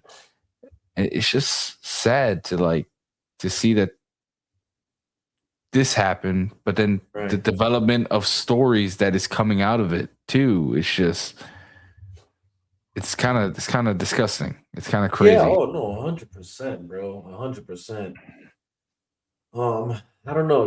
It's definitely still fishy to me. Something just isn't sitting right. And the sad part is like we still don't have an official cause of death ruling to it. So it's kind of like understandable why because there's no closure yet. We still don't know. And then now the sadder part is like even if we get an answer, like is it the one we want to hear? Is it the true one? Like we live in these Yeah. times where like we just can't trust anything anymore either. Um, but Yeah, at the because I've been seeing things yeah, down from like the mother broke silence on what's been going on, but then again, I've been seeing things also from Ruby Rose releasing text messages that Hayden was complaining about her mother and stuff like that. And it's just like we're at a point right now where it's like all this personal information is being released, and it's yes, we need to find out what exactly happened, right. but also there's family members. Her 11-year-old daughter probably doesn't know half of the stuff that's being released right now, and it's that's where I'm at. Where it's like it's becoming disgusting. Like people are feeding off of Hayden's tragic death, and it's just like dude, like like it's hard. It's hard to even come to words for it, man. It's bad. it's really bad. It makes me sad, you know, in a world that we're living in now. That this Yeah. is what it's come to, you know. Yeah, no, for sure, man. I don't know. Like I said, yeah, you're right about that. It's important. It is sad because yeah, and like you said, there's family members that now don't have any kind of peace because of the whole Yeah. situation surrounding it. And then, but at the same time, it's kind of like, well, we all really are still waiting to hear what is the cause of death. There's no clarity there, Yeah. And again, it needs to be found because or said because she was young, she was Very, our well, very my young. she was my age, you Yeah. know, and it's like, and then like like you said, you got stories now coming out, like she was doing this and that, the kind of drugs, whatever. It's like still because I know she in the apparently in the book she talks about having that kind of struggle before. Now you're trying to convince us that she was still dealing with that, So like this is just a lot. Yeah. And but yeah, it's also it is sad though because then then you start thinking about like, man, well, she's got a daughter. What's the daughter thinking? And it's crazy, But What makes it even more fishy is that like now the police, right? They're like, this isn't good enough. We want to dig in more, and that to me tells me, for one, there's way more to this story we're not being told. yes, 100%. We're being told the tea leaves. That's what that tells me too. Yeah, Like and the investigation broadened. You know what I'm saying? Like that's yeah, that's crazy. Like so. It's like even though you got the police and the coroner saying what they're saying, but it's like now you got more, like you got the DEA now looking into this, and so it's like what the hell's going on? Um, yeah. I hope they get to the bottom of it yeah, because for sure. for one, for definitely her family, Yeah, but to a lot of people, in a time where there was a lot going on in the world, she was, in layman's terms, family to a lot of other people like us, the fans, because she yeah, was always on our TV. She was on one of the biggest hit TV shows and movies and stuff right. like that. And one thing that Hayden did, that her smile brought, and me, I'm speaking solely as a fan, is it kind of gave us that escape.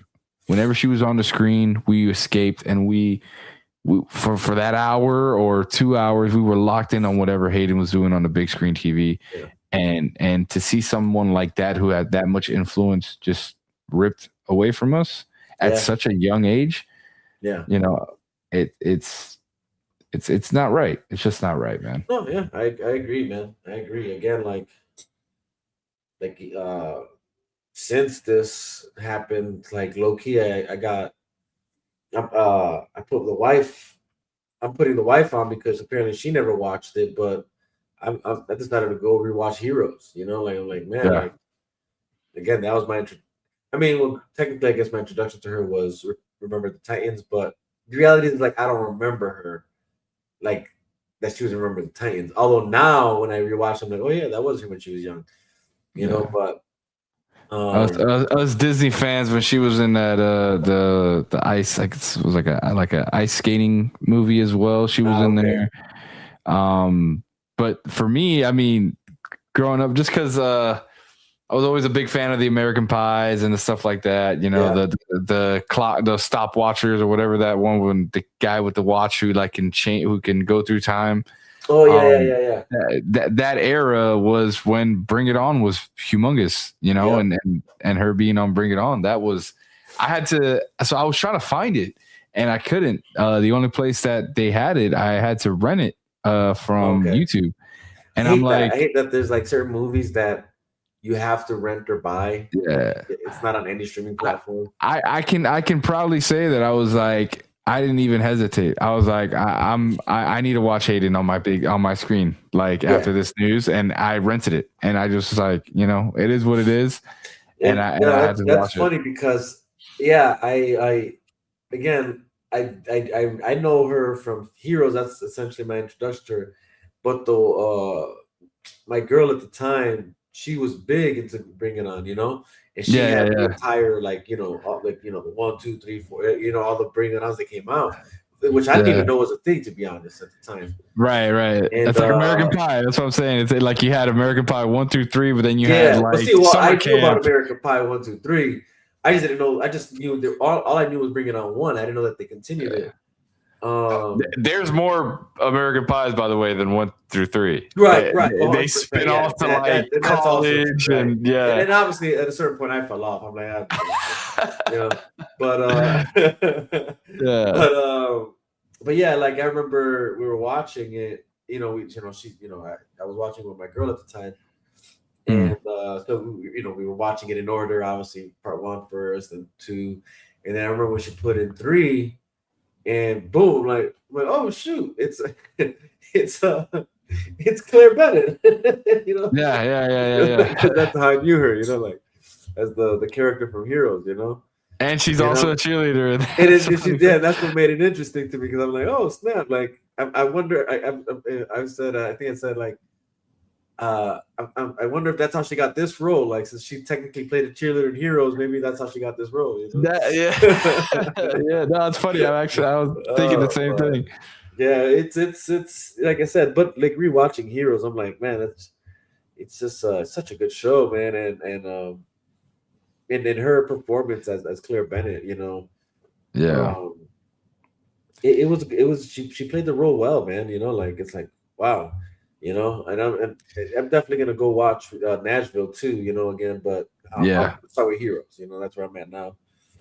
But yeah, And she was a great actress too. Like she did a good job with the role she played. Is my whole point. And yeah, it's gonna be weird to know, like oh man, that's it. Like no more whatever. There's no more projects I that are in think it. because my first thing was like, yeah, man, I want to go watch Heroes, but I think I've been kind of like circling around it. I've been watching like I think she was in a Bug's Life as well. She played the little bug, and Yeah, like I've been kind of watching everything, but kind of like circulating around um Heroes just because I think that show meant so much to me, especially her character, and because like that she is your first introduction to that whole series, so it's like yeah, I don't think I'm ready to watch that yet again, but it's definitely coming. yeah. No, I But mean, but yeah, that's why I watched it. You know what I mean? yeah, yeah, yeah, Like that's the exact reason to why I watched it because like yeah, like you said it, like and it's kind of funny because part of me actually kind of forgot how immediate you're introduced to her. You know what I'm saying? yeah.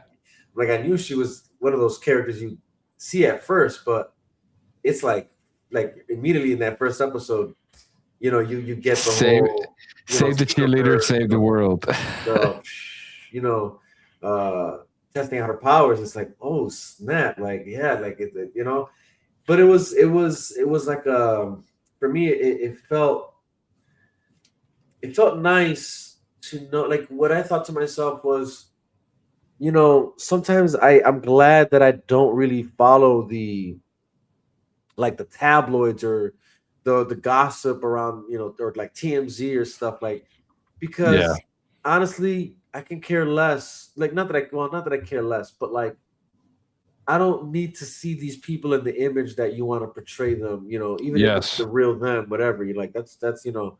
But it's like, and I always hate that, like I always tell people, like honestly, I don't like what TMZ and them do, like paparazzi. Like I don't, it's really unfair to these yeah, actors and actresses. I'm like, they're just working. Imagine you're at work and you got people just following you around everywhere you go. Like that's just yeah, not a healthy lifestyle. Like um, you know, uh, you need some kind of privacy. Like that's crazy to me.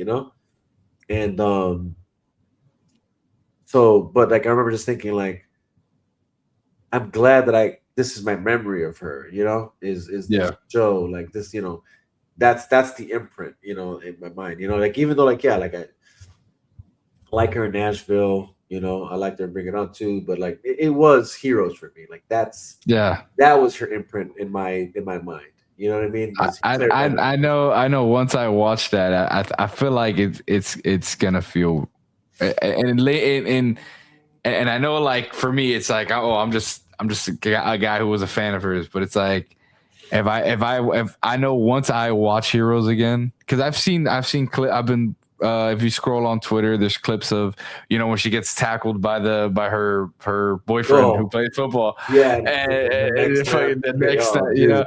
so like, Crazy. I sit there, I'm like, I want to watch this, but it's like, in my mind, I know once I do that, for me, it makes it like, yeah, she's gone, Yeah. so Oh, it's no, been tough, 100%, man. bro. It's been tough, bro. It's been tough, but It has, man. And honestly, it can't be said enough. Like, she will be missed.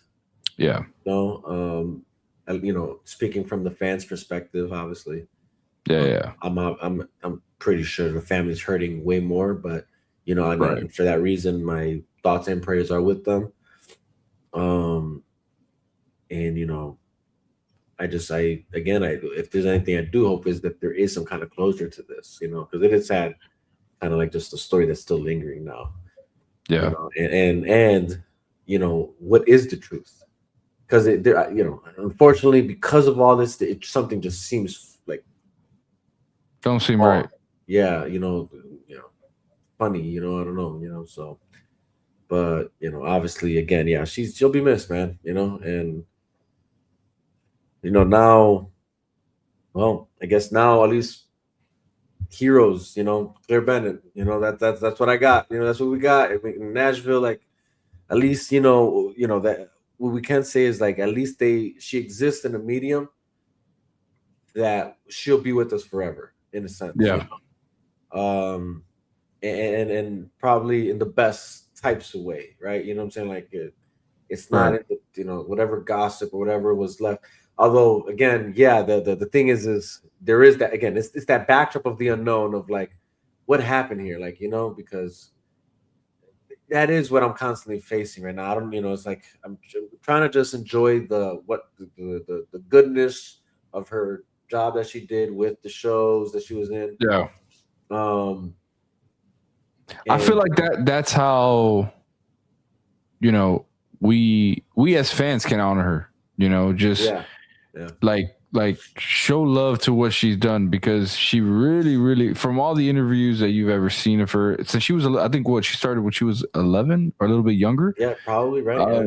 Yeah, Um, all she ever wanted to do was this. She wanted to bring light to people's houses, to people in general, just in film and music, and in trying to, she was, I think, her and her brother too did a lot of like save the world campaigns, with, like, I think it was like with the dolphins at one point in the oceans and stuff like that. So I mean, I'm probably butchering it, but I know she was a part of the making the world better right. campaign. So I mean, yeah, I mean, that's one way we can all show the love for Hayden, like, Hell yeah, hell yeah, keep bringing that light, that she brought to all of us.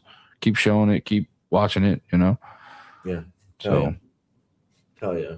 And again, thoughts and prayers are with the family, amen. friends, and yeah, every other fan that also held her dear. Yeah, yeah, But low key, it's crazy because you know, um, I mean, I don't know how much you know about this story, um, but I just found it kind of fascinating that, like, uh, these two scenarios are relatively close to each other, right? So, that last Sunday when we were all talking, obviously this is when we found out the news about Hayden, but yeah. like a couple days before that, there was this boxer dude. I don't know if you're up to par, or like if you know the story about Preacher Colon. No, I haven't heard.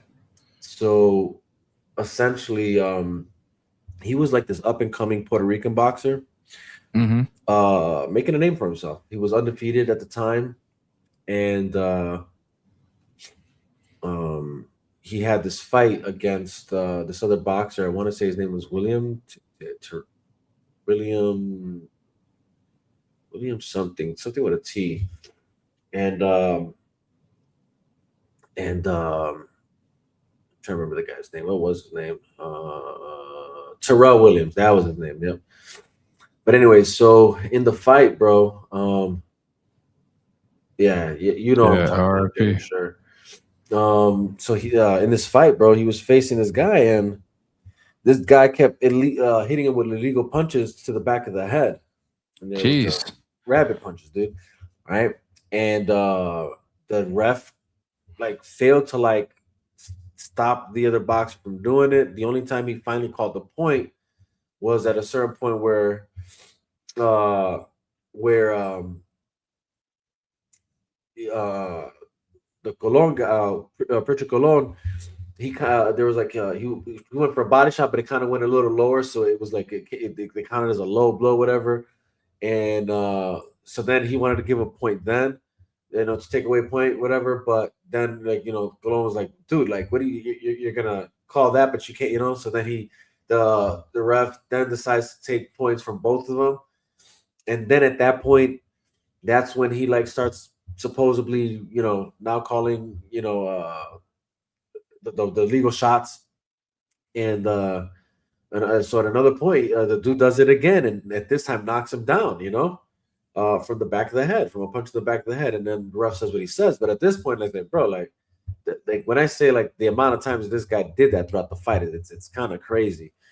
And so he gets back up, but like he says like, yo, I'm dizzy right now, my head hurts, the back of my head hurts. And so like he's ringside with the physician, right? Because there has to be a doctor on the ringside. Yeah. And bro, like the doctor says like, okay, let's wait it off, which is just crazy, right? Yeah. What? You're He's dizzy and saying you're he's waiting it off, dizzy. ain't? Yeah, and he's at the back of it, and his head is hurting. That 9 times out of 10, that's a concussion. You know what I mean? Yeah. Um, but so they let the fight keep going, bro, and then again kept doing it, and then like at the end of the ninth round, I guess his corner thought it was over, and Loki he was like still dizzy, whatever, from all those rapid punches, and so they're ready to take the gloves off, and essentially then they disqualify him because they still had 1 round left, and you're not supposed to do that apparently. So whatever, he lost fight. That part doesn't matter really. I mean, Yeah. it kind of does, but like, who cares? It's just the fact that you should have stopped the fight the moment. His people should have stopped the fight. Or yeah, that too, right? Um, which that is something I kept thinking too to myself. I'm like, well, why did y'all stop the fight? But Yeah. whatever. Maybe you got like again. Maybe he even wanted to keep going, right? It could have been that even he wanted to keep going. But so there's so many things that went wrong though. That for sure, it's like again, one that fighter was fighting dirty. That's just crazy that he got away with that. Um, and um, the like I said, the doctor, like, bro, what kind of doctor are you? It's like you should know, kind of like what the side effects are, whatever. Um, and then yeah, like the corner, where are you at? Um, so yeah, dude. So anyways, what ends up happening, dude, is okay, boom, he loses the fight.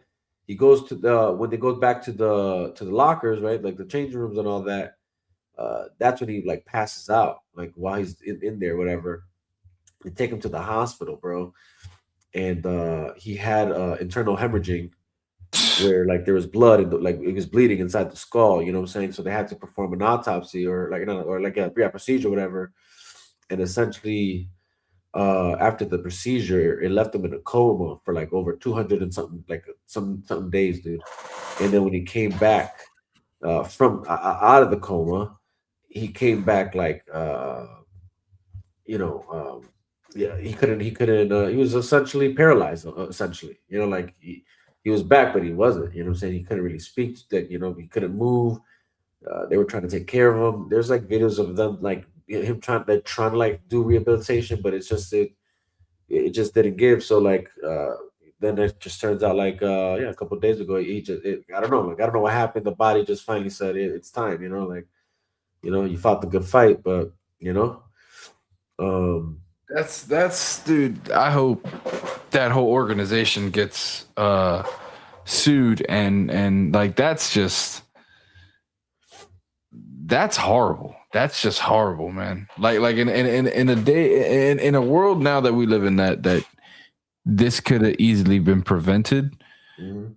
Like, dude, that's just So that's the thing. What's crazy is his family did sue, right? Now, what blew me is that they didn't think to sue the referee or the fighter. Because in my mind, I'm like, I'm suing all of them dudes. You all know, three of like them. I'm gonna sue Keep the going. boxer because even at even at that time, those punches were still illegal punches for Yeah. that very reason. You know, um, And I would have sued the team that he was on. yeah. So I It's would have like, sued. I how would do have you yeah, I not would have sued the pull your boxer. I guy? would have sued the referee for not calling the trying to put a stop to that immediately. You know, because if the guy's getting away with it, he's gonna keep doing it. But if you would have Yeah. like caught it the first time and said, "All right, point strike," like you do, or like first warning, second time, "All right, dude, I'm giving you a point," then that kind of forces him to like, "All right, maybe he'll change up his strategy." Um, uh, so I would have sued the referee, I would have sued the doctor, and I would have sued the team. Like, yo, what the hell? Um, but so instead, they did sue the doctor and they sued the promotional team, the promotion team. Um, and so what's crazy is in the case of them sue the org, get all that money combined instead of going to court for different cases. True, but this is what I'm saying. What I'm saying, because what I'm about to say is probably gonna blow your mind. Is apparently, so they sued the promotional team, like I said, and essentially the organization that put it together. Hmm. Um, yeah, it's exactly. It wasn't necessary. It was like the promotional team, and and and then the doctor. But when it came to the promotional team, the case they dismissed it essentially at the end of it all, where they didn't get no money from the promotional team, and they had the reasons that they give that I'm just like, well, that's kind of crazy that that's the reason you're giving. But then they stated that you don't they can't sue the promotional team, but that they can sue the I guess the well, this is where the organization kind of comes into place. No, they didn't settle, bro. Not for that. Not for the case against the promotional team, the promotion that put it together. Um, so they essentially said they had to sue, I guess, the organization of boxing in the state of Virginia because they're the ones who essentially regulate and hire the doctors that work ringside. So if there's anybody to sue on that end, it would be them. And then the only one that's still open pending, which again, still crazy that it's pending and still an open case and not already justice being served is the doctor, the case against the doctor, the suing against him, the doctor in his practice. That still hasn't come to an end, which is just again crazy to me. And yeah, Dr. Ashby, that's his name. And then but yeah, like I said, but it's just crazy that they didn't again, I'm suing everybody and their mama, bro. Like, Yeah, everyone, bro. Everyone ain't. Yeah, but bro. yeah, like obviously, I get, I guess I RP, can bro. get why they went for who they went because yeah, that's where the money's at, right? Like the boxer that essentially he was fighting, they were both up and coming, so it's not like they were maybe they weren't making money like that. You know what I mean? But at the Yeah. same time, I'm like, bro, I'm gonna sue him for what he got. I don't care. You know what I'm saying? Like, brother, you Facts. now, I will say he did apologize, and it kind of I ain't trying to hear yeah, all no, that, trust me, I'm, bro. I'm not too happy with the turnout for that boxer. Um, but he eventually after that fight, he won two more fights, and then lost one. He should be banned from boxing, He bro. That's what I thought. Like I thought they should have banned him or suspend him. No, actually, you know what? I might be wrong. I think they did suspend him. Let me see. I think that was a thing. I could be wrong. I would suspend him and take away two of his belts. Yeah. They don't want me running the league, Yeah, they all can get it. Hell yeah. Um, yeah, it was like Because if he felt the need, right? If he felt the need that it was okay for him to do that, you know he's done that before, and he just got away with it. oh, okay, yeah. So that's what it was. So he was laid off for 2 years from boxing after that happened, which is just Man, crazy because like 2 years, that's it. Okay. that's nothing, Um, bro. This man yeah, lost his life. yeah, dude. Um, yeah. So yeah, like I said, but they didn't sue him. I would have sued him, dude. Because again, essentially he was the one doing it. You know what I'm saying? That's what I'm like. I mean, yeah. I mean, I get it. Obviously, there's those in charge, but you know, um, yeah, dude, it's just such a sad story, dude. Like again, look him up, bro. Or you know, I'll just show you here because it just, dude. When you see what he looked like, dude, like I mean, talk like I'm saying, like, bro, he was just elite boxer, bro. Like he was up and coming, Yeah, to what he eventually then looked like afterward. Oh, here we go. This is a perfect example. I'm gonna show you right here, dog, so you can see what I'm talking about. It's just sad. Um, Healthy, bro. Like I mean, I'm telling you, he was a great boxer, and then eventually, like, that's what he looked like. You know, they had to. I think that was him after the surgery. damn, bro. Yeah, yeah. That's It's a sad, sad bro. story, dude. Like and like I said, he just passed away. He just passed away. So we'll see what happens. You know what I'm saying? But RP, man, and all prayers and all that good stuff to the family, bro. no, That's for sure. it's For sure. it's it's crazy, man. It's been a crazy year. Yeah, yeah. I'm telling you, that's why I was like, and it's funny because I remember that was one of the things I wanted to bring up the last time we were live, but we were just having such a good conversation with other stuff, and then the whole Hayden thing happened, and that kind of like just made me forget, that I wanted to talk about it, but It's you know, nuts, man. but it sucks, like two people, like young again, young.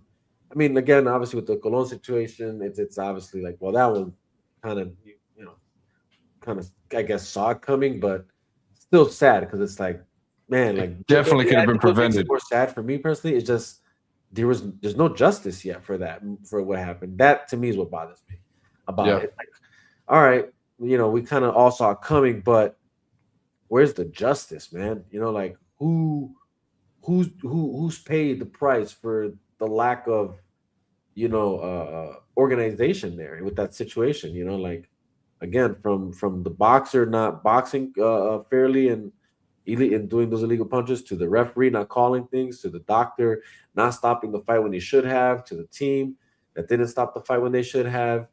All that. It's just it's crazy to think like, damn, nobody's been held accountable. That's the part that's insane to me. yeah, And then like we rest in peace Hayden too, like that, but that's unfortunately the world we live in, man, yeah, man. you know but I don't want to end on a sad note, so let's see.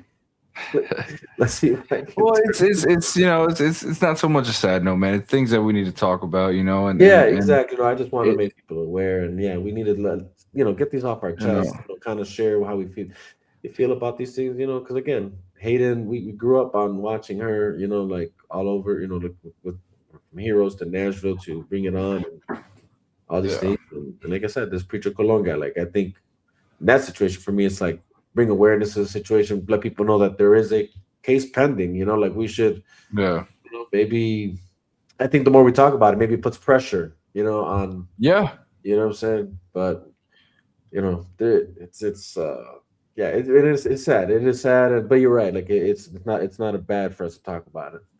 You know. Yeah. I think the best way to, like, if after how to end things after a conversation like this is pretty much ending on like a moment of silence, like, give it to them, and then we'll just write off on that. Because I mean, it's kind of tough to kind of talk about anything else after. I mean, that's such a tough topic, man. It's it's Yeah. it's it's it's I just like I'm saying, for both these cases, man, there needs to be justice. There needs to be justice. Obviously, there's something more happening behind the scenes, but like it just needs to happen. Just not even for our sake, for the family's sake. For the family's sake. 100%. Yeah. 100%. And it ain't about us. It's just if I was in that situation and I was that was my son, that was my daughter, you know what I'm saying? If that was my sister, my brother, you know what I mean? Like I'd want closure, I'd want justice, I'd want, um, that to take place. I mean, technically, like even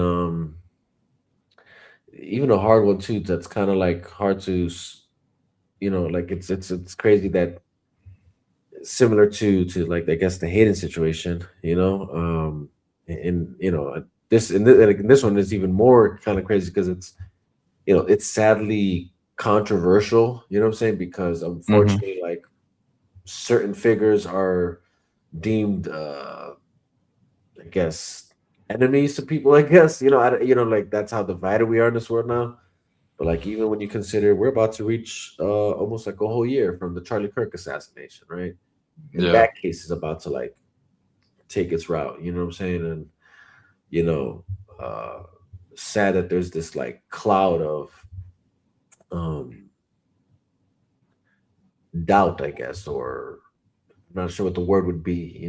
But the whole you got I guess like your Candace Owens, and whoever else is on the team of like, oh, this was an inside job, or this but they caught the guy. You know what I'm saying? Like, I don't know. You know what I'm saying? Like a lot of the evidence, if it, I guess if it is evidence, true evidence, it's kind of like clear, but like even that, like the fact like, man, there's no peace even with that. You know what I'm saying? Like even that, like what you think could and should be like clear cut, like there's not even peace there. And it's kind of like, I feel for the wife, like, damn, like since this happened, y'all like, haven't given her any kind of peace. You know what I mean? Like the kids, I think about the kids, dude. I think about his parents, you know what I mean? Like it's like, yo, that's wild. You know what I'm saying? Like we're whole year later, we're still, not we, because I'm not really doing this, but there's still people debating about the situation. Like, what are you debating? You know what I'm saying? Like, how about we just chill out, let the family grieve, let them and just let the justice system take its course. They found the guy, they think they found him, you know what I'm saying? And according to the evidence, it's all there. Like just let it do its thing. Let if it, like who and that's the part that's crazy. Like, how are you making this about you? Like that's the part. Like, how are you making this about you, dog? Like if the wife and the family thinks this is the guy, if that's their truth and this is the justice they need, like then that's it. There's no need for the ulterior motive, or it's like it's unfortunately like we've been saying, unfortunately, it's like people use these situations to grow. They're try to grow, and in the wrong way. But right. Hey man, like we've been saying, guys, like R.I.P. to the deceased, and prayers and love to the family. That's all we can do from our side, man. Is just send our love and prayers. For sure, I agree. But like you said, I think let's just have a moment of silence, think about that, and just keep it in prayer, guys. Yes, sir. Man, honestly, thank you, Jesus. Amen. So, I'm gonna go watch Heroes right now. Yeah, dude. That sounds about good. I think I might do the same. I think I might do the same. At least the first episode. Yeah. Hell yeah. Yeah. Hey man, great stream as always. Always, brother. Appreciate you hopping on, man. Of course, man. And I guess we're just gonna have to commit to watching Lanterns together, bro. Man, guys, this is Every time I pull out, they pull me back in, bro. Every time. I'll do it, but I'll do it for you. For Vega, just know this is a personal, like, for you. So you should feel special, brother. It's for you. Yes. I feel special. I appreciate you, brother. You know what Of I'm saying? course, man. So just all I'm saying is, every Sunday get the popcorn ready. Or Man, oh better yet, man. get yourself a glass of whatever it is you need to drink to drink Man, oh away the man. pain. Whatever you gotta do to sit through it, man. We'll do it, But bro. no, I really appreciate you though, bro. Of course, And low bro. key, look, man, check out what he's doing. I see you shared with me that song that you're about to drop, or did you drop it Yeah, already? man. No, it's dropping next week, man. That Next was a week, little right? tease that I Yeah. dropped. I've been working on that behind the scenes. Nice. I'll be adding my personal stuff into my music. So, at a time, it's called Back Pocket. So keep an eye out for it. Yes. And yeah, man. Yeah, it'll be next Friday. It'll be dropping. So on all platforms. Hell yeah. So No, yeah, man. the little snippet you sent me, I'm like, that sounds like it's gonna be nice. That sounds like a banger. Yeah, man. Yeah, man. I'm excited, man. We got some stuff coming down the pipeline, bro. As a matter of fact, this is gonna be the first time I'm saying this. I'm in the works of actually making my own personal like radio station where I'll be able to work with artists, either up and coming or established, and we can play their music on it. All the artists will be getting their own royalties. No strikes, no nothing like that. We'll be able to do live podcasts on there as well. Oh, dope. Yeah, so it's a platform I'm working with right now that it's everything's looking right. So once that gets going, you're gonna hear some Vega on there. We're gonna hear everybody. We're gonna all do it. So you're gonna have the exclusive radio station for all things Vega, all things Silos, all things. Right. It's gonna be fun. So we're gonna chop it up on that a lot more, brother. Oh hell yeah! No, we definitely got it. Yeah. Got it. Yes, sir. Yes, sir. I like yes, that. sir. I like Yes, that. sir. Yes, sir. Okay. See this is a good note to. Now that's what I was looking for. That's a good note to. You know what I'm saying? Bring this to an end. That's great. Yeah. Dude. Look at that. Blessings. Yeah, man. Blessings. I've been holding it in the pocket, but it's finally moving forward. Yeah, So the back pocket. I see you. Yeah. Yeah. Oh, Yeah. all right, bro. Well, I appreciate you, man. man. Much love, man. God bless. And for those that were watching, again, appreciate y'all. For you guys that were vibing with us and engaging with us in the comment section, thank you guys.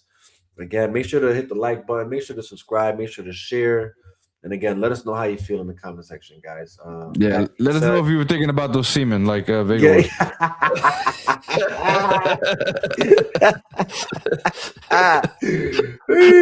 That being said, check out my boy Silos. Check me out, Vito Vega. You can find us on all music streaming platforms, guys. Much love. Peace out. God bless, guys.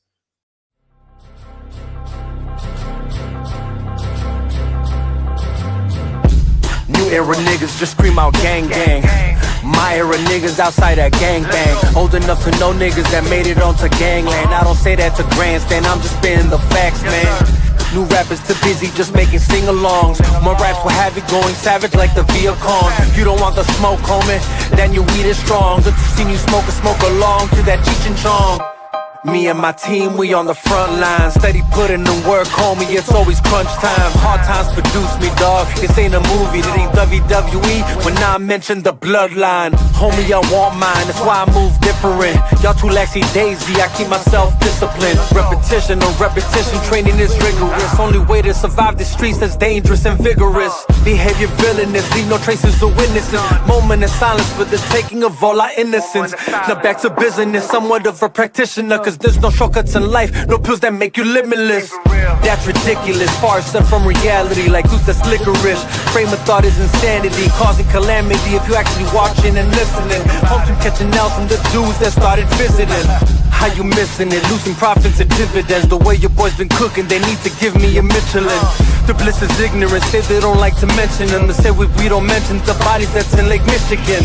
Fucking hypocrites, I separate from the fakes. Run with a pride of lines, identify all the stakes. Hubris as they folly and catch on other mistakes. Matter of time before they're just another body that's in the lake. Navigate these troubled waters, won't choose my fate. My vision is to ambition like Alexander the Great. Say there's much on my plate, but I carry my weight, figuratively and literally, for all those who can relate.